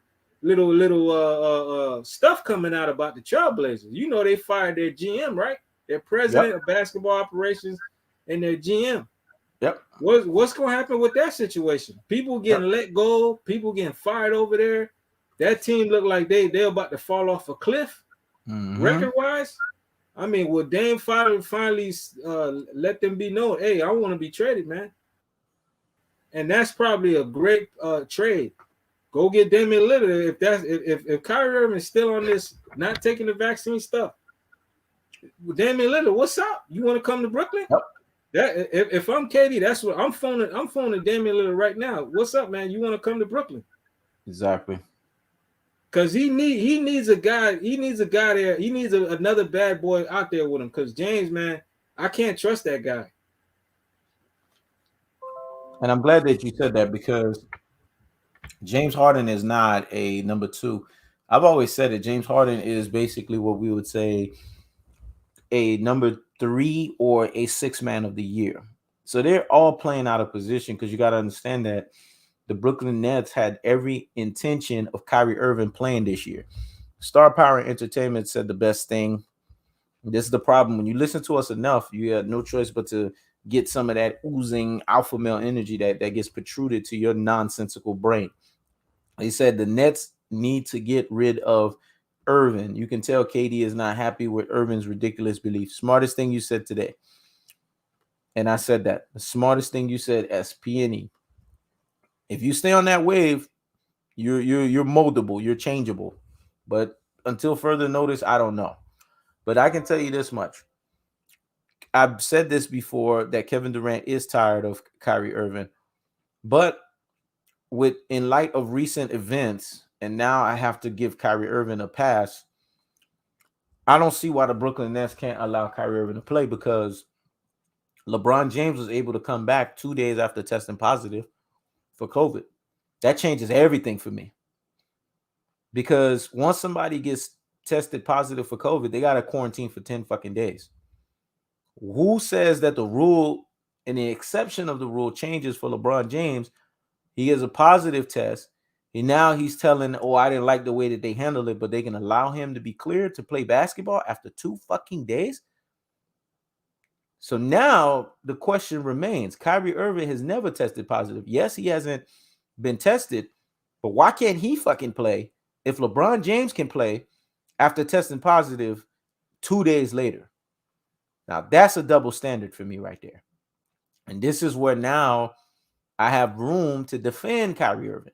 Even though I don't like the fact that Kyrie Irving made the decision that he made, that gave me room to start defending him. I don't see why the Brooklyn Nets cannot now allow Kyrie Irving to play in light of the fact that their supposed face of the NBA is allowed to play 2 days after testing positive in the NBA. You know how many players LeBron James can infect? You know how many people that's around the Los Angeles Lakers that LeBron James can infect? Those rules, now all rules get kicked out of the door when you got a guy like that playing on the basketball court. And we know damn well he's contagious. So that changes the game for me. So now I'm wondering why the Brooklyn Nets even sitting Kyrie Irving down. LeBron actually helped Kyrie Irving's argument. Prior to LeBron doing this nonsense, Kyrie Irving didn't even have an argument to stand on. But now Kyrie has an argument to stand on because LeBron tested positive, and then 2 days later, he gets to step on the basketball court. Why isn't Kyrie Irving playing basketball? That's my question right back to you, Richy Rich. Now that we know that LeBron James, there's a different set of rules that this guy can play by. Yeah, I heard about that too. He knows, and I'm disappointed in hearing that stuff. I'm like, how does apparently, man, rules are different to certain class of players in the NBA, certain hierarchy of players in the NBA. And LeBron James, was able to come back after being, from what they said, he took 8 tests. They tested him rigorously in those last 2 days, and all of them came up negative, and that's how he was able to be cleared. But the rules are the rules. If you test positive the first time, you have to quarantine for 10 days. And LeBron didn't quarantine for 10 days. I mean, he still came back and they still took that L from the Clippers. So it really didn't matter. But the rules are the rules. You know what I'm saying? And they didn't stick by the rules. If it was when Chris Paul had to go through his situation, he was out for a few games. And this was in the playoffs last season. Chris Paul had to sit out for a few games, man. LeBron James, on the other hand, come on, bro. Something ain't right. Because they know, the Lakers right now are going through a rough patch in their schedule right now. They've already lost, 12 games? Exactly. Listen, they currently are in the 8th spot right now. They can't have the Lakers out of the playoffs. It's not going to be a good look. Let's keep it a buck here, man. They can't have them boys out the playoffs right now. And if they go through that rough patch of their schedule, they lose 3, 4 games, 5 games. They already lost about 16 games in December. Oh. At that rate, they're not due to make the playoffs. They got Russell Westbrook. They went and signed Russell Westbrook, who is a former MVP. They got AD, who's a top 75 all-time great. I don't think he should be on that list. They got LeBron James. We all know, people calling him the GOAT, his sycophants. A team like this missing the playoffs. What happened? In the words of Stuart Scott, if them dudes miss the playoffs, that's not going to be a good look. They know they can't have LeBron missing these next few games because they're going to be at that point, they're going to be in a bad position if they go down and they lose some games. Man, so what you're the NBA, because LeBron James can't miss the playoffs, the NBA is looking over the fact that he can be positive. Wow. That what you're saying? That's what I'm saying. They can't have this man miss these games because the Lakers have already lost too many games. If we're looking at where they're at right now, they lost 12 games. They currently are 8th place in the Western Conference standings. They cannot continue to keep losing. because it's gonna Wow. put them in a bad deficit to where when they got to try to win games down the stretch, what if they can't win those games? They might have a tough stretch of games down the line in the last few months of the regular season going into the playoffs. What if they can't win those games? And because they lost too many in the start of the season, and they can't make up those wins, and they're losing games, they won't be able to get in the postseason. Wow. They can't have these boys. They can't have LeBron out here missing these games right now. All right, man. It's interesting that you said that because, like I said, that just tells me everything that I needed to know in terms of the double standards that they can give somebody like LeBron James. He can be afforded the opportunity for him to basically be glossed over or overlooked at the fact that he can do whatever the hell he wants to do 2 days after he tested positive. So I have to keep driving that point home. But Kyrie Irving doesn't get a chance to play. I have a problem with that. Now I have to defend Kyrie because why is Kyrie not able to get on the basketball court when he's never been positive? Screw him even testing. He's never been positive. So what's the difference now? One guy's been vaccinated. That guy's tested positive, but he gets to play on the basketball court.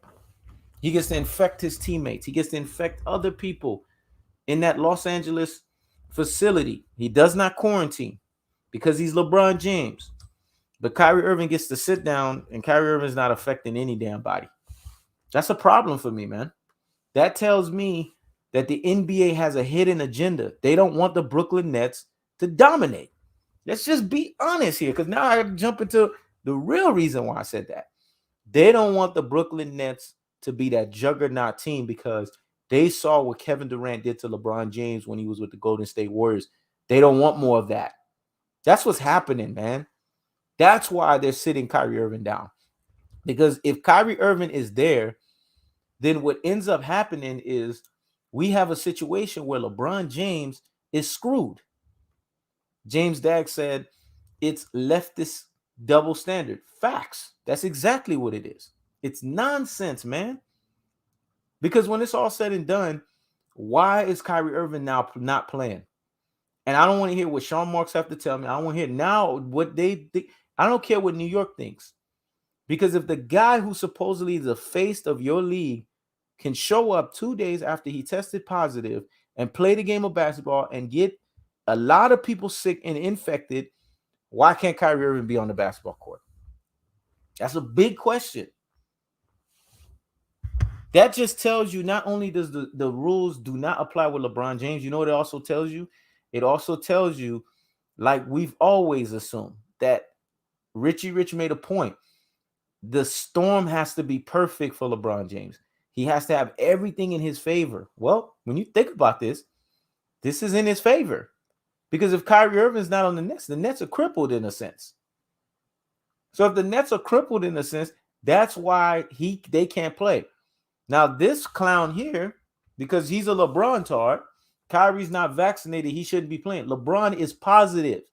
You fool. He tested positive for COVID. Do you understand the ramifications of that? You that much of a LeBron tard, you that much gargling the freaking ball sack that you can't come to that conclusive state? This man is positive. That means the man has the virus in his fucking system. Why is he even near people? Kyrie doesn't have shit in his system. Please answer me that. So you can't answer that fucking question. So now I don't care that Kyrie's not vaccinated. My question now is, why does LeBron get to go by those rules and Kyrie can't play? See, we have to revisit all of this. Because if LeBron was sat, they did the whole 10-day quarantine, Richy Rich, and they sat LeBron James down, now we would still be justified in saying what we said about Kyrie. But they didn't do that. So since they didn't do that, why is Kyrie not playing? That's what I'm saying. I'm asking a big question here. That's right. Take your silent ass up out of here. Because you know what I'm saying is true. So would your LeBron tard ass want somebody positive next to you that you know damn well got the shit in them? Or would you want to deal with somebody that, yeah, he's not vaccinated, but he ain't got shit going on? Please answer me that fucking question. Oh, I'll wait for that one. Like Ben Castro said, how's your boyfriend LeBron James doing? Fact. See, this changes the whole game for me, Richie Rich. And we really now need to look at the conspiracy here. They're trying to stop the Brooklyn Nets from being a powerhouse juggernaut. Let's be honest. That's exactly what it is right now. Because if LeBron can be able to do this, then Kyrie Irving should be able to get back on the basketball court and play. There should be no ifs, ands, or buts about it. What's your take on what I just said? It's clear as day, man. That's exactly what they're trying to do, man. Because they still it still doesn't mean that they're gonna look out for LeBron when it's all said and done about him winning a championship because you can kind of see their signs there that LeBron is doing things I kind of awkwardly like he's the whole situation with Isaiah Stewart or him doing that reference of the big balls when he hit that game winner with Boston Celtics. You don't see LeBron do act lash out or do certain things like that. It's kind of like he knows, okay, the league might not be like look out for him anymore. You know what I'm saying? He knows those days are whining. Those days are pretty much up. When Stephen A. Smith said on First Take, I don't really watch the show, but I thought that whole take was funny when he was saying that LeBron's time is up. You know what I'm saying? Uh, he's not going to be competing for championships, contending for championships, because these NBA teams that are in the league right now, they're not going to let this guy win. It's Yep. just how it is. Whether Yep. it's Brooklyn or it's Phoenix Suns or it's Golden State Warriors, they on that ass, man. They ain't gonna let this guy get another ring. Yep. That bubble chip ring that he won in Disney, Mm-hmm. it ain't none of that coming around here no more because players want to win. Players want to compete. It's not no pandemic. I mean, the pandemic is still around us, but you see what's going on now. People can get out now. People aren't as Exactly. alertive to this thing as they were when this thing first came out. Guys want to compete. They want to win. Basketball players' attention wasn't on competing at that time. This time, you saw how it was last year when the Phoenix Suns ran his ass and the Lakers off the floor. These guys were really playing hard. They wanted to win. They wanted to get to their first championship. Chris Paul, Booker, it's going to continue to be like that. And LeBron don't like it when teams come at him like that because he knows he got to compete. He don't like that kind of competition, especially now that this man is going into his latter years of basketball, 37, 38. Come on, Yep. man. This fool gonna burn himself out if he try to continue to try to play at this high level. Let's be Right. honest here. You think they're gonna let this 37-year-old, 38-year-old player come out and outwork them, out compete them for a Well, they know championship? his time is over. They know his time is over. That's why you see the emergence of the Phoenix Suns, 18 straight. That's why you see Brooklyn Nets. It don't matter how long they try to prolong this. What's going to ultimately happen is you have a scenario here where LeBron James is pretty much fucking done. And I've already said he's been done. He's been well over the hill. He doesn't have no damn first step. He has nothing. And this guy right here has really aged. His game has aged horribly. He's getting hurt a lot. He's off of the fucking steroids. He's not getting biogenesis no more. There's no more Rich Paul going and getting brown bags that says LBJ on it or LJ on it. We could tell he's no longer on steroids because we're not seeing the premature bald pattern. We're not seeing none of that. LeBron Keep James has been done. He keep got thinking first age is round just a last number. year. This is why LeBron tards are funny.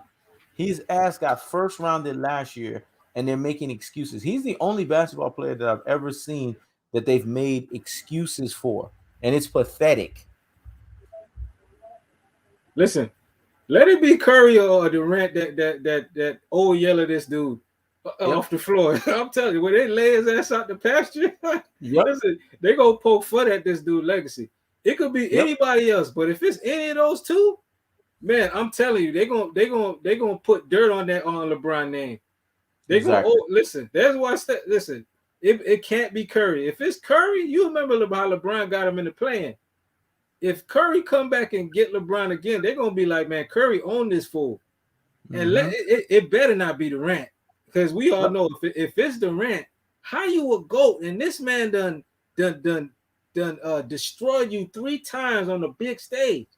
How you gonna be a GOAT? That's a whole Magic Johnson, Larry Bird type situation where Magic Johnson owned Larry Bird on the big stage. You can't be a GOAT if you in that type of situation position.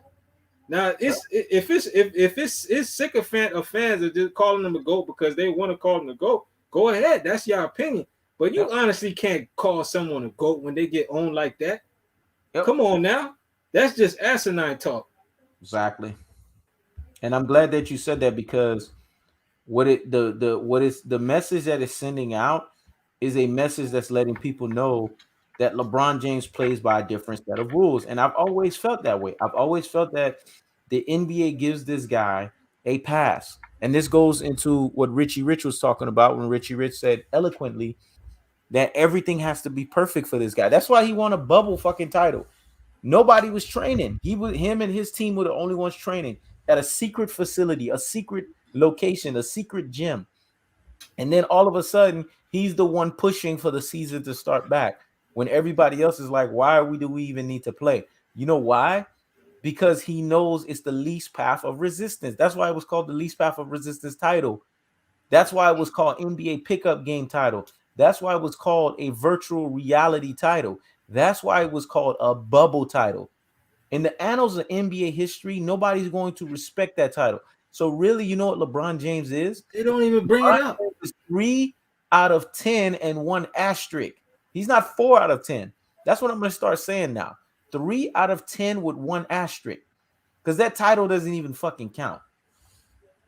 Listen, when they bringing up your title that you came back down 3-1 over this title that you won in that bubble chip, you know Mm-hmm. they don't give a damn about that bubble title. They don't even bring it. Exactly. When's the last time you heard someone even bring it up? I don't even hear Exactly. nobody talk about that chip because they knew They that don't. junk was a joke. They don't. And the funny part about it is, right after the fact, he goes and gets first rounded the next year. Ain't that right, Jazzy Glimmer? We got LeBron Tards in the building here. Isn't that right? He says, if you have to call yourself an alpha male, you're not an alpha male. Let's see. It seems as if when you look at yourself in the mirror, we saw your profile pic. Your profile pic. This is what he had yesterday. This is why we were clowning him yesterday on the boxing live. You're gonna laugh. He had dookie braids. He had a bald, male pattern bald spot right here in between dookie braids. And I'm sitting there, I'm like, why does a grown ass man have dookie fucking braids? He's holding the picture up like this. Women do selfies like this, not men. They don't sit there and go. that's that's why his screen is no longer a picture. He's like this, and you don't get taken seriously, man. And you got the nerve, you LeBron Todd, you got the nerve to sit there and think that you could sit here and say, well, you don't call yourself.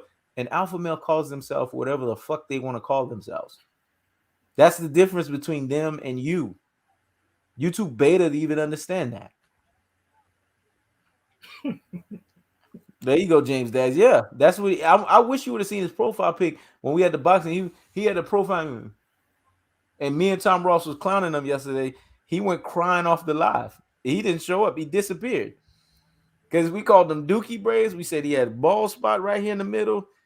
I mean, I said he looked like charcoal.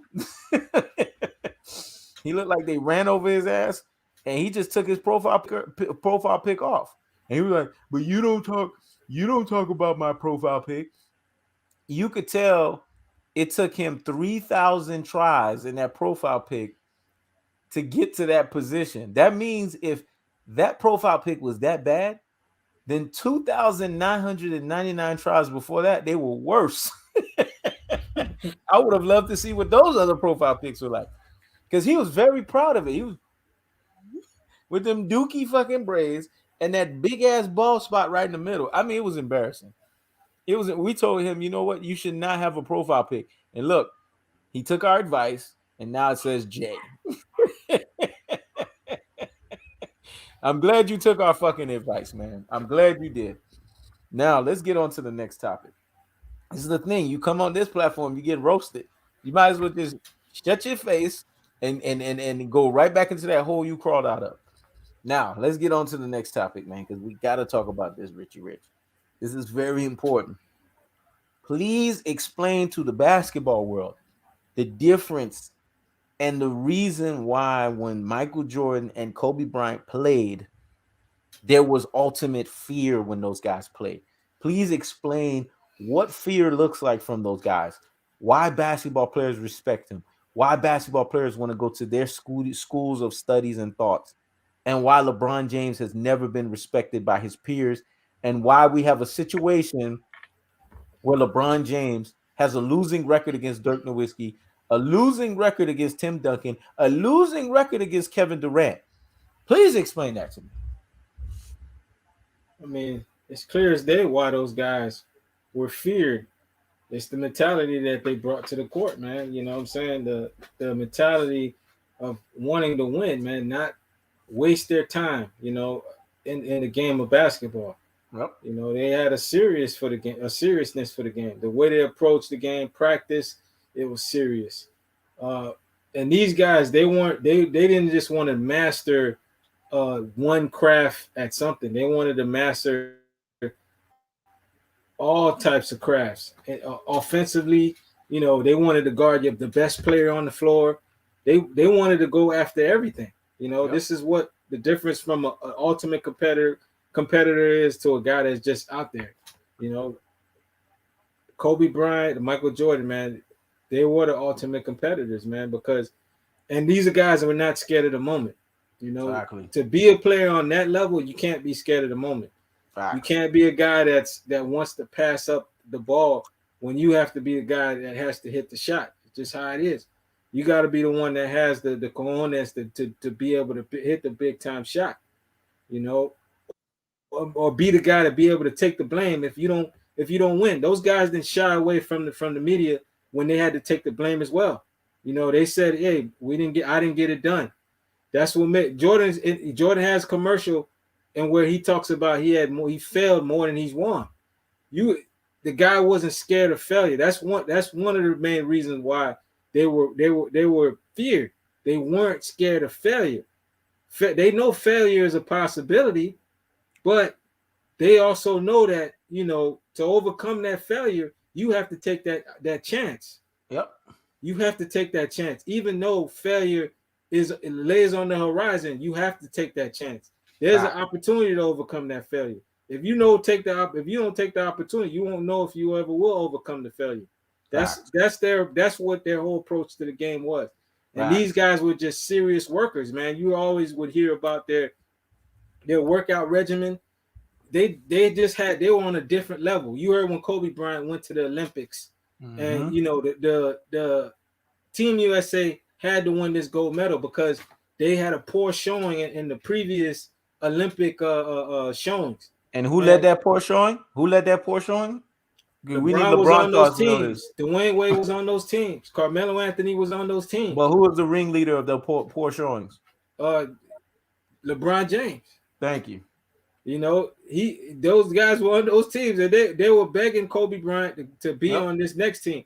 And Kobe Bryant was like, you know what, the opportunity is there. I'm gonna make sure I'm there because we have to bring respect back to the USA, USA team, and that's what he did.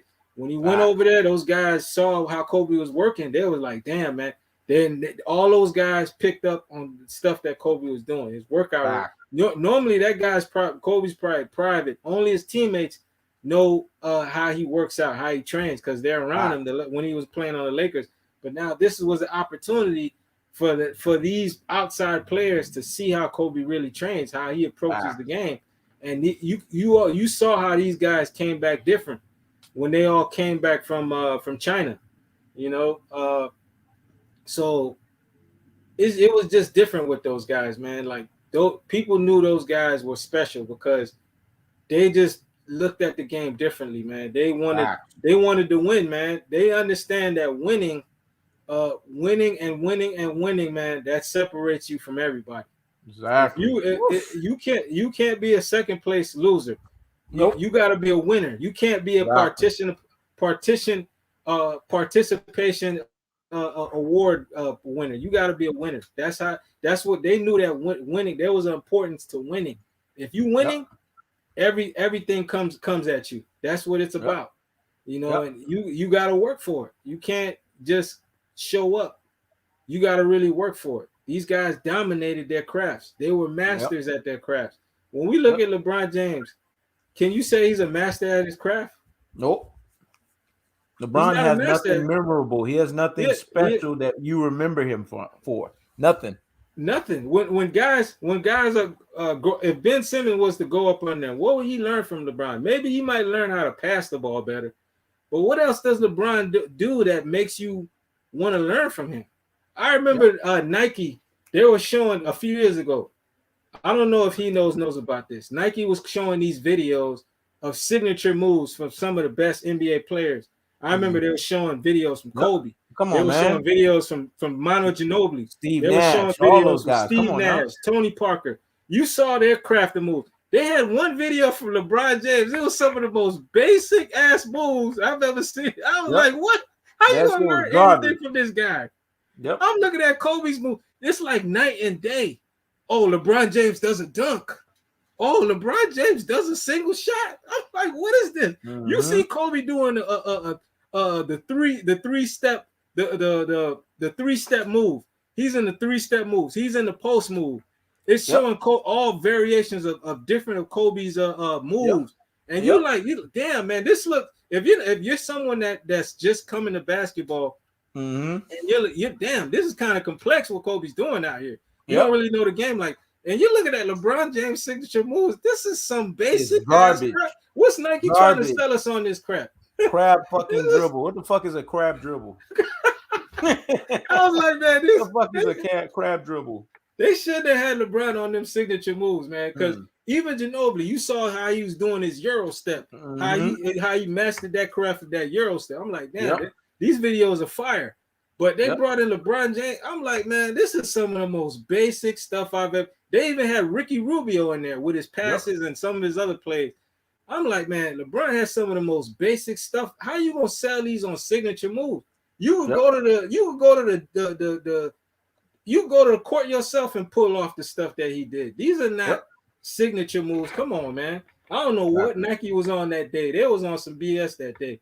But there's a difference between Kobe Bryant, Michael Jordan, and LeBron James. LeBron James has not mastered the game of basketball. He's not. You could still see the holes in his game. You know what I'm saying? So that's just the approach between those two guys. That's why they were feared, because people knew Jordan and Kobe were prepared. They were always prepared for battle, man. Win or lose, those guys were always prepared. LeBron James is not always prepared, man. Win or lose. That's why he's not feared. Facts. And I'm glad you said that, because when it's all said and done, this is the problem with LeBron Tars. Jordan 1 and 9 without Scottie Pippen. Jordan, last time I checked, Jordan was just by his fucking self. Basketball is a team game. This is what makes me laugh about these clowns. They don't understand basketball. It's a team game. No matter how great you are, you got to have to play a team around you. But what happened when Jordan developed Scottie Pippen? Y'all don't talk about that. 6 for 6. Never let that thing go to 7. 6 finals MVPs. Never lost in the NBA finals. You never talk about that. And this clown here, championships or team accomplishments. Duh, you dodo head. I'm glad you said that. Well, we're going to go against that. But if that's the case, then Michael Jordan has proven that he is 100% accomplished the team accomplishment. Kobe Bryant has proved. You see how we just debunked you with your own bullshit and fuck shit? Kobe Bryant has proven he's 71.4% with that. LeBron has proven at team accomplishments, he's still 30% because we don't count the bubble fucking title. Championships are, let me just chime in. Championships are team accomplishments.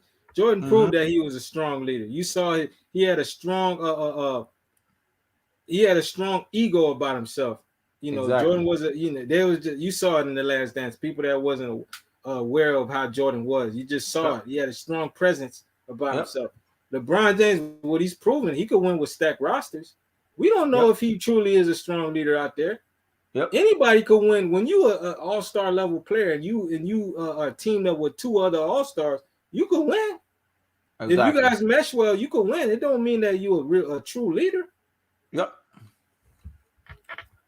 And I'm glad that you said that because this is the problem with a lot of people, and they're not paying attention to the foolery and the nonsense that's coming out of their mouths and what they're spewing. Because a lot of times people spew nonsense. This is what LeBron Tar spew to you. They spew to you stuff, arguments that you can use against them because they're not using their fucking brains. If you use your brain, you would realize that what you're saying makes absolutely no sense, and you sound nonsensical on every fucking level. When it's all said and done, Michael Jordan and Kobe Bryant are complete package basketball players. The reason why the game of basketball it moves the way it moves is because Michael Jordan and Kobe Bryant plays the game the way that they played it. Has nothing to do with some damn LaFraud James. So when it's all said and done, this is what we're dealing with. Nonsensical people. So that's all I have to say with that, man. Any closing words you got to say, Richie Rich? I always gotta say this, man. People who are just they're not educated on the game of the past. They gotta go do their homework. Yep. I like I mentioned in past shows, that guy that wasn't really too up up to date on how Jordan was playing. He wouldn't go watch YouTube videos, a YouTube montage on Jordan's highlights, and it completely changed his mindset on how he thought about Jordan. He Yep. was like, "Damn, man, LeBron wasn't doing what this dude was doing, bro. He was Yep. not. He seemed like he was a guy who got reformed in the Yep. way in his way of thinking about And, and MJ. and and I really want you to harp on that. I really want you to go into that. What did that guy see that made him get so impressed by what Michael Jordan and Kobe Bryant was doing that they were like, man, LeBron really wasn't doing these things. You really need to break that shit down for these LeBron tards. Just his drive, man. His drive, his will to win. I mean, he didn't think that Jordan was as athletic as LeBron. Jordan was more athletic. The hang Yep. time, all the Yep. stuff that Jordan was doing, man. The Yep. nuances to his game, the Yep. footwork. Yep. Man, Jordan was a beast on that floor. When he saw all the stuff that Jordan tricks, the fundamental, the craft, all that stuff, and one. That dude was just amazed what he saw in that. It was a long video. I think it was like a 20-minute video, and it had a Yep. lot of stuff in it. A lot of Jordan's highlights, pretty much And most you of know them. what happened? You know what LeBron tards? How did LeBron tards react when they saw that this guy converted over by him not being brainwashed? I mean, you had some telling, understanding that why he was changing. You had some dudes that were hating on him. They're like, Yep. how you gonna come up with that? How you gonna come up with that decision after watching a 20-minute video? You wasn't around when Jordan wasn't around. You wasn't watching. I mean, And why do you think they came to that conclusion? because they What was see your LeBron opinion James. on it? LeBron don't have memorable moments like MJ do. Thank you. That's what that they were like. The stuff that MJ was doing out there is memorable, man. The Exactly. stuff that LeBron is doing is not really memorable. Exactly. That's just facts. Exactly. And what was your ultimate ideology from that, based on what these clowns were saying? Uh, it's just dudes stuck in their with stubborn ways, man. The LeBron sycophants. Some of these dudes, man, I gotta give it to them. They go to with LeBron to the grave, bro. They jump off a cliff, and you Mm-hmm. gotta give it to them. That's fanship for you. That's how fans are, man. But at some point, these dudes gonna open their eyes. When LeBron James' career is done, they're Yep. gonna start opening his eyes. When they look at that man's career to his entirety, they're gonna be like, you know what? This dude didn't hold a candle to MJ. He didn't even hold a candle to Kobe. Facts. And ultimately, because I'm glad that you said that, because I'm very happy that you mentioned that. What's the other take on how you see it?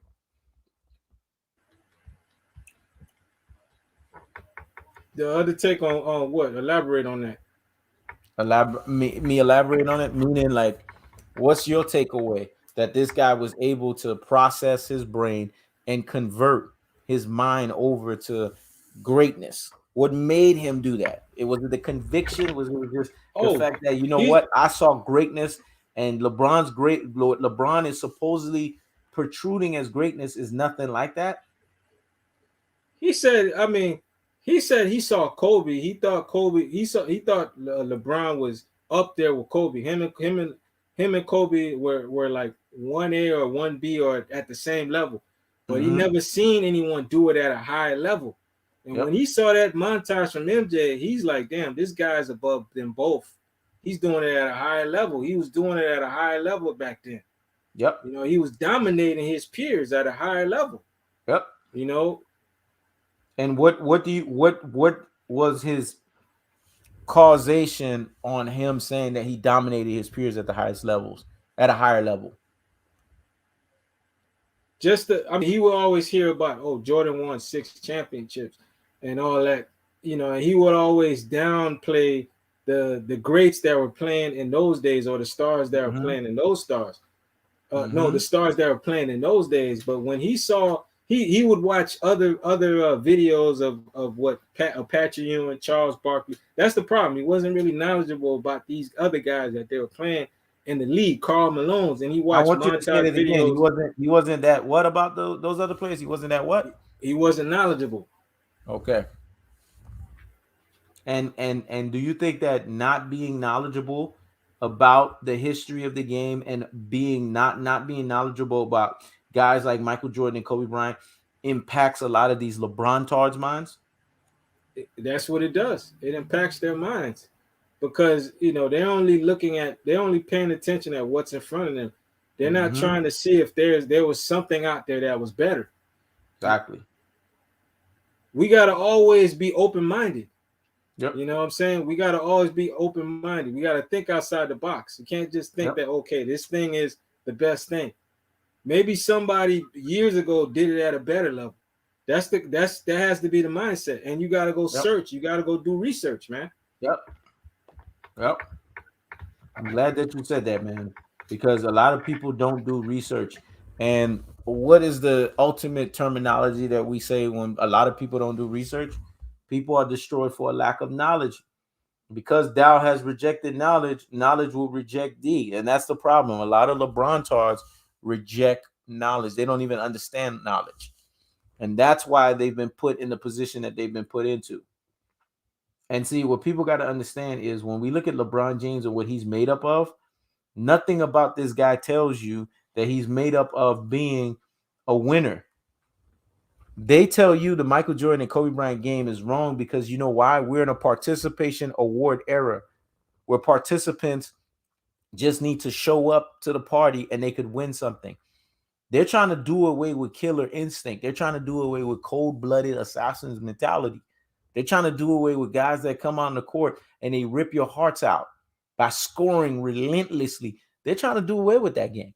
That's why you hear the Gilbert Arenases of the world turncoat because he's on a bought and paid for role, and he's basically telling you the way that Michael Jordan played, the way that Kobe Bryant played was the wrong way. But isn't that the fucking way that you played? Isn't that the way that you was influenced to play the game of basketball? So all of a sudden it's the wrong way to play? The fuck out of here.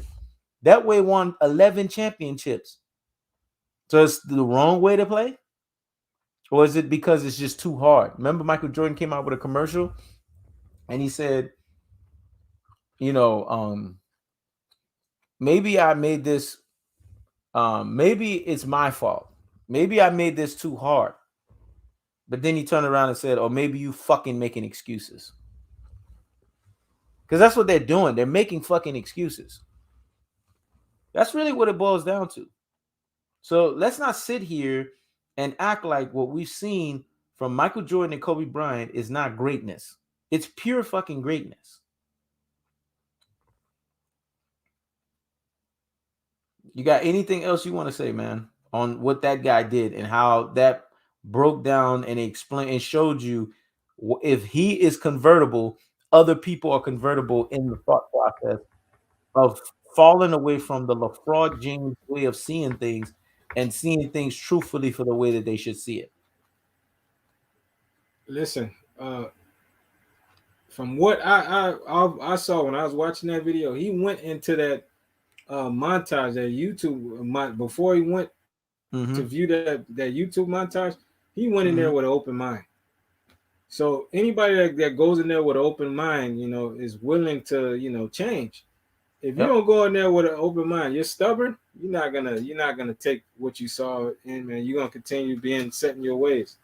Yep. So you gotta go in there with an open mind. It's not like, no brainwashing type stuff. He just admitted that from what he saw, MJ, that video showed that MJ was doing it on a bigger level, a bigger scale. And he Mm-hmm. was like, damn, man, nah, he's never seen LeBron James do anything like that. Exactly. And do you agree with James Daggs? He said Michael Jordan's and Kobe Bryant's style of play is too mannish for growing beta population of NBA fans.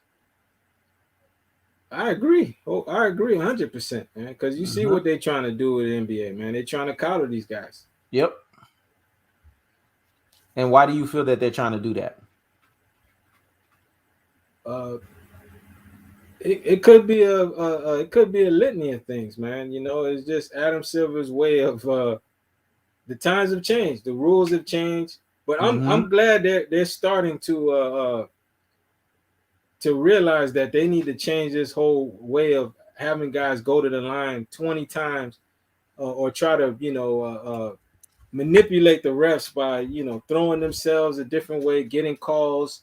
Mm-hmm. Uh, I'm glad that has changed, and And why are you glad that that's changed? because it brings back a semblance of the old NBA where Mm-hmm. guys had to work for theirs more. The Yep. defense actually was able to have a pulse Yep. and play some type of D. Yep. Now in these past few years, the defense can't do that. How can you play defense when you got a guy like James Harden that's able to just uh, throw himself into you, or Trey Young, who could just kick his feet out and get 3 shots just by throwing his foot at you. Many guys are Fact. able to do that. It's not just those two. There's Kyle Fact. Lowry, there's Chris Paul, even Stephen Yep. Curry does it.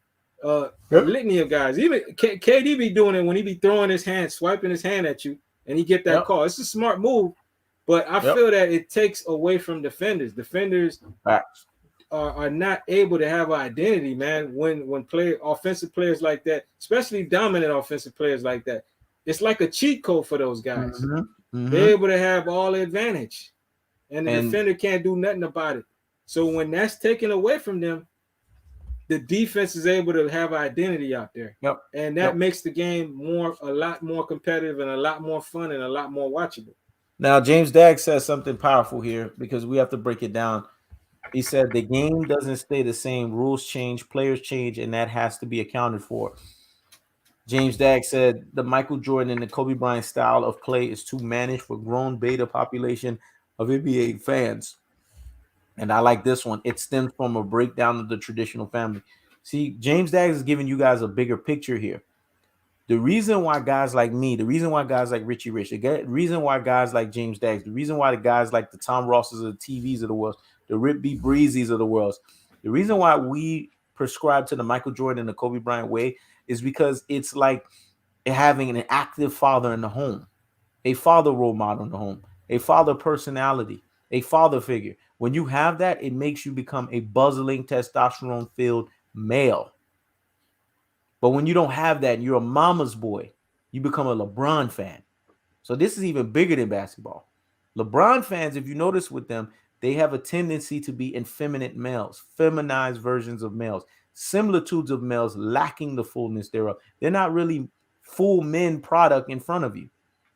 Because to be a full man and to have bustling testosterone, to be basically a quintessential alpha male, you cannot root for the LeBron Jameses of the world. That's just not it. It can't be in your DNA. There has to be something lacking there from a physical standpoint, from a manly standpoint, for you to sit there and be a LeBron James fan. You see, that's why James Dagg said bingo, because that's the point he's touching on. So if you're a LeBron James fan, you are a LeBron tard. You are a LBJ Riders Media, LBJ Brigade, LBJ Apologist, LBJ Stands. There is something fundamentally lacking because when you look at the Michael Jordan and the Kobe Bryant game of playing, it's an unlimited pressure style of playing. It's a down your throat style. It is basically like a man saying, you know what? I'm the man in the home. I got to bring home the bacon. I got to get up. I have to actually go make it happen. I have to be the protector. So I'm going to go out there and do what I got to do. That's what all of these men basically find the simile that they draw from Michael Jordan. They draw the simile from that from Kobe Bryant. That simile, that personality. But you can't have that simile and have that personality if you're a LeBron James fan. Because you know why? You're always going to be that guy that's going to make excuses. You're always going to cry and pout to try to get your way. And when people challenge you on anything, you're going to quit. That's what LeBron James does on the basketball court. He quits because every 4 years, like Richy Rich says, he goes from one team to the next. He's a quitter. He doesn't stay when the going gets tough. He doesn't ride it out. He doesn't ride the wave. See, that's the difference in the personality. That's the difference in the games. That's the difference in the style. But this is really the bigger picture that James Baggs is alluding to. I'm seeing Richy Rich is boiling up because James Baggs done fired something up in you when I just brought that up. You got anything else you want to say on that? I mean, I remember watching another YouTube guy. This guy, I guess he's been a YouTube guy for a while. Even he admitted it. He's a big LeBron James fan, big Cleveland Cavaliers fan. His name is I believe his name, his avatar name or whatever is El Presidor. He mentioned that when the going gets tough, LeBron gets going. Yep. That's his MO, man. As a fan of the Cleveland Cavaliers, that was LeBron. He's one of LeBron's biggest fans, but that's what he knew about LeBron. When the going gets tough, I'm listening. I think you Richy Rich went still. But Richy Rich said when the going gets tough, he gets going, man. He can't. There you go. Okay, you back. Pressure. You there? Are you there, man? Situation. When that heat is on his, I want you to rewind what you said because you went still for a while. I want you to rewind what you said because you went still for a while.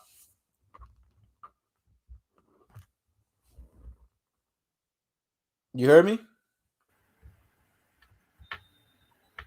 Richy Rich. Yeah, I hear you. You can hear me? Okay, rewind what you said because you went still for a while. Yeah, I can hear you now. Rewind what you said because you went still for a while. Okay.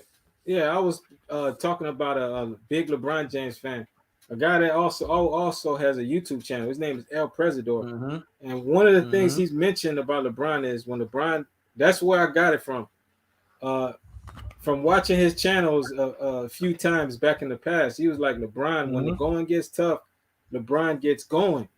That's what he is. Yep. You know, he's just one of those guys, man. When that heat is on his ass, he's not gonna stay in a certain situation. You've seen it in all his situations of teams that he's been on. Yep. When Cleveland fans were starting to get tired of him because he couldn't help them win, you know, he was on those countless 60-something plus win teams. He couldn't help get them to the promised land. He left. He got out of that situation. And them fans were starting to boo him. They started realizing what he was doing. And he ran his ass out of there. He went to the Miami Heat, did what he could do with him, perform because they were a team that was supposedly supposed to go on a three-peat. Yep. They went to 4 straight finals. They only won 2 out of 4 appearances. So in my eyes, they didn't really do what they were supposed to do. They kind of disappointed in that meetup between him, Wade, and Bosh. Yep. He left. Pat Riley called him out. Couldn't handle that fire in that kitchen. He left the situation. Yep.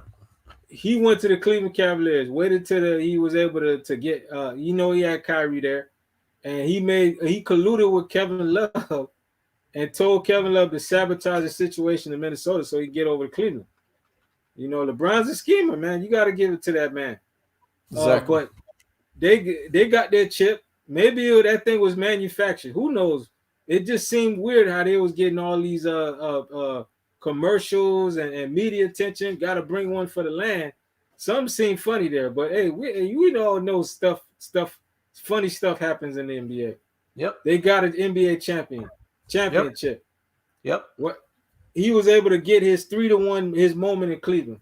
Exactly. But Kevin Durant goes to the Golden State Warriors, shuts that down. LeBron sees he can't win. Yep. But he knows about Kevin Durant's current situation with the Warriors. He knows that Kevin Durant is just there for a short term, and he's not going to sign long term with them. So he could make sure he goes to the Lakers prior. Yep. Before Kevin Durant leaves the situation in Golden State. Exactly. And then he does it the same stuff he does with Kevin Love. He does with AD. Tell AD to sabotage his situation with the Pelicans and signs on with him. But he also has AD under his brand. Facts. So that all that stuff just seems out of place, man. But LeBron James is a schemer, and he goes to the Lakers and they win a bubble ring. But LeBron realizes he can't win when cats want to compete anymore. Exactly. He realizes his only chance to win is all his ducks got to roll for him to win. And that moment, that opportunity presented itself when the world was going through a pandemic. Players from other teams, their interest wasn't basketball. That wasn't their interest was about, man, this pandemic, are we going to get through it? How are my families doing? How are my kids doing? My wife, my parents, my brothers, my significant others, and all that other stuff. They weren't worried. The world was in a frenzy, man, because we didn't know what this thing was going to do to the whole world at the time. So players and the whole social injustice, cats just weren't focused on basketball. You knew it was a very eerie year that LeBron James knew, damn, this is an opportunity, man, for me to win. Cats aren't focused. All of the world's in a flux right now. And he ended up winning it. You know what I'm saying? But what happened the year after that? Cats are competing again. Their minds are basketball. Suns ran his ass off the floor. Cameron Payne of all people talking trash to LeBron James. Jay Crowder of all people talking trash to LeBron James. Come on now. I'm telling you, man, when people want to compete against LeBron, Nazir Muhammad, they forgot. He pushed LeBron James, made LeBron James' head hit the floor the way he pushed him. They forget about that one. So don't give me this fear stuff. Isaiah Stewart was damn near, if nobody held him, Isaiah Stewart was going to spark LeBron James. Nobody's afraid of LeBron, man. That's what and you saw LeBron go and run once Isaiah Stewart was coming after him. And you know what made me laugh about that situation? Russell Westbrook of Russellville had the nerve to say that, he was going to defend LeBron James. His ass was running when Isaiah Stewart was coming his way too. Get the fuck out of here, man. I mean, Russell Westbrook did try to throw up a set. He tried to he tried to go on his phone. Yeah, what? But that dude probably from being right there behind a few teammates. But I honestly thought Isaiah Stewart was going to throw Russell Westbrook across the other end if to try to get to LeBron. If they actually would have let Isaiah run through Russell Westbrook, he would have thrown Russell Westbrook out of the way to get to LeBron. Hold this man back. You didn't see it took his whole team and everything to hold this guy back. It was crazy. This guy was already, his adrenaline sparked up. This guy was already unencumbered. Even Shaq said, man, I'm not going to lie. If I was Isaiah Stewart, I would have done the same thing. But I would have, as Shaq said, they wouldn't have helped me. I would have sparked up LeBron. You know what people were trying to say? People were trying to say that he only did that because people, the refs were there and his teammates were there. And, that's the only reason why he had that reaction. Because people don't understand that it was one of his teammates that told him that he was gushing blood from his eye. And that's when his whole demeanor changed. When he saw that there was literally blood was gushing off, because he didn't know how bad the damage was. All he knew was LeBron popped him in the side of his eye, and he felt it, but he didn't know that he was about the blood was just starting to gush and run down Yeah. When his teammate noted him on that and told him, that's Mhm. when his old attitude changed, and that's when he wanted to throw hands with LeBron. He Well, wanted see to this. run a fair one with that man. So you see what James Dag said. He said Isaiah Stewart should have got up and punched LeBron immediately. Let me tell you guys something. Isaiah Stewart is lucky it's not me. I would have muffed Richie. Rich would tell you I would have muffed LeBron James up. Then at the end, when they kicked me out of the game, I would have been waiting in the alley. I'd have been waiting in the alley that I know where LeBron comes out of. I would have put a brown bag over his head, took a bat, and beat the shit out of him with it. That's what I would have done. And I wouldn't have hesitated. I'm dirty like that. Because you're not gonna think you can put hands on me like that and don't think there's not gonna be no consequences. I would have done exactly that. I would have put a bag over his head, grabbed me a bat, and beat the shit out of him for a good 5 minutes, and let him know how that shit feels. It's Because guys like that, that's what they deserve when they do shit like that and think they can get away with it. it's probably smart Isaiah Stewart uh, didn't do that because I don't want that cat's career to get derailed for something like that. So it's probably good that they didn't It's he didn't good. get a It's good chance that at it. Isaiah Stewart is not me. Let's just put it that way, because that's exactly what would happen. That's exactly what happened. Because guys like that, inadvertent elbows, throwing your elbow in a way to where you are purposefully trying to hurt the person. When LeBron threw that elbow, he had every intention to hurt Isaiah Stewart. Let's just be honest. And then cry about the fact that he only got a 1 game suspension. That's what I told you, man. Everything that you see that's been happening with this guy this year proves to you guys that this guy is played by a different set of rules, man. Exactly what Xavier McDaniel would have done. Man, Xavier McDaniel would have choked LeBron up, man. He would have grabbed him by the neck and choked him. And then they would have to tell Xavier McDaniel to let the guy up. Richie Rich tell you guys this story, man. We was in elementary, and there was this kid. You remember that, Richie Rich? There was this kid that was getting ready to come after Richie Rich. And then I knew Richie Rich could have handled himself, but something got a hold of me. I got possessed, and I choked the hell out of that kid out. You remember that? Yeah. They had to call everybody to come get me. They had to call everybody to come get me. Even the teacher. They couldn't get me off that kid. I almost choked that kid to sleep, man. I almost made that kid die. That's how bad it was. That's how I am, man. You do some shit like that to me and we in fighting mode, oh, it's over.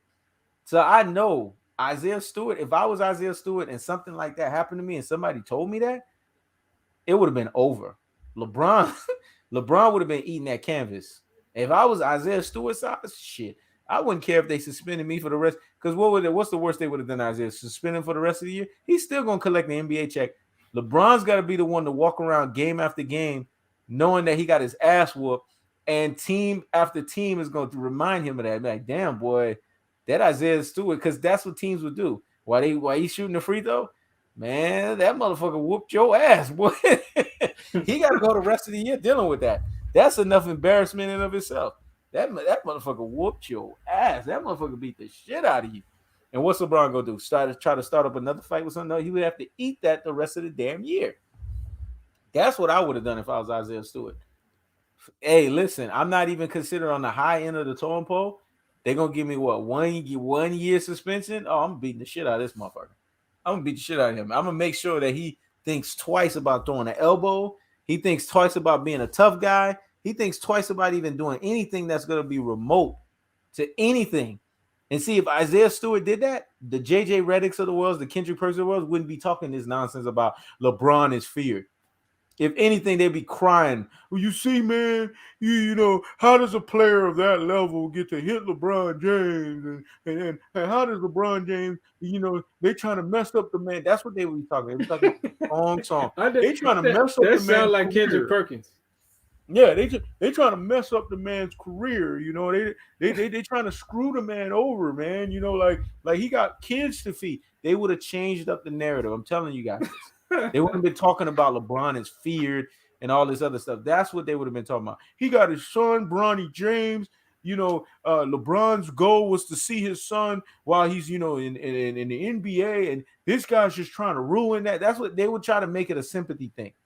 When in actuality, they would have forgot that LeBron was the one that threw the fucking elbow.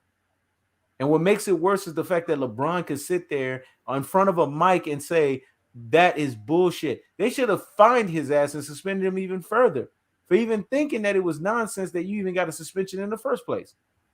Mm. As I said, this guy plays by a different set of rules, man. It's ridiculous. Any closing thoughts, Richie Rich, before we ride out?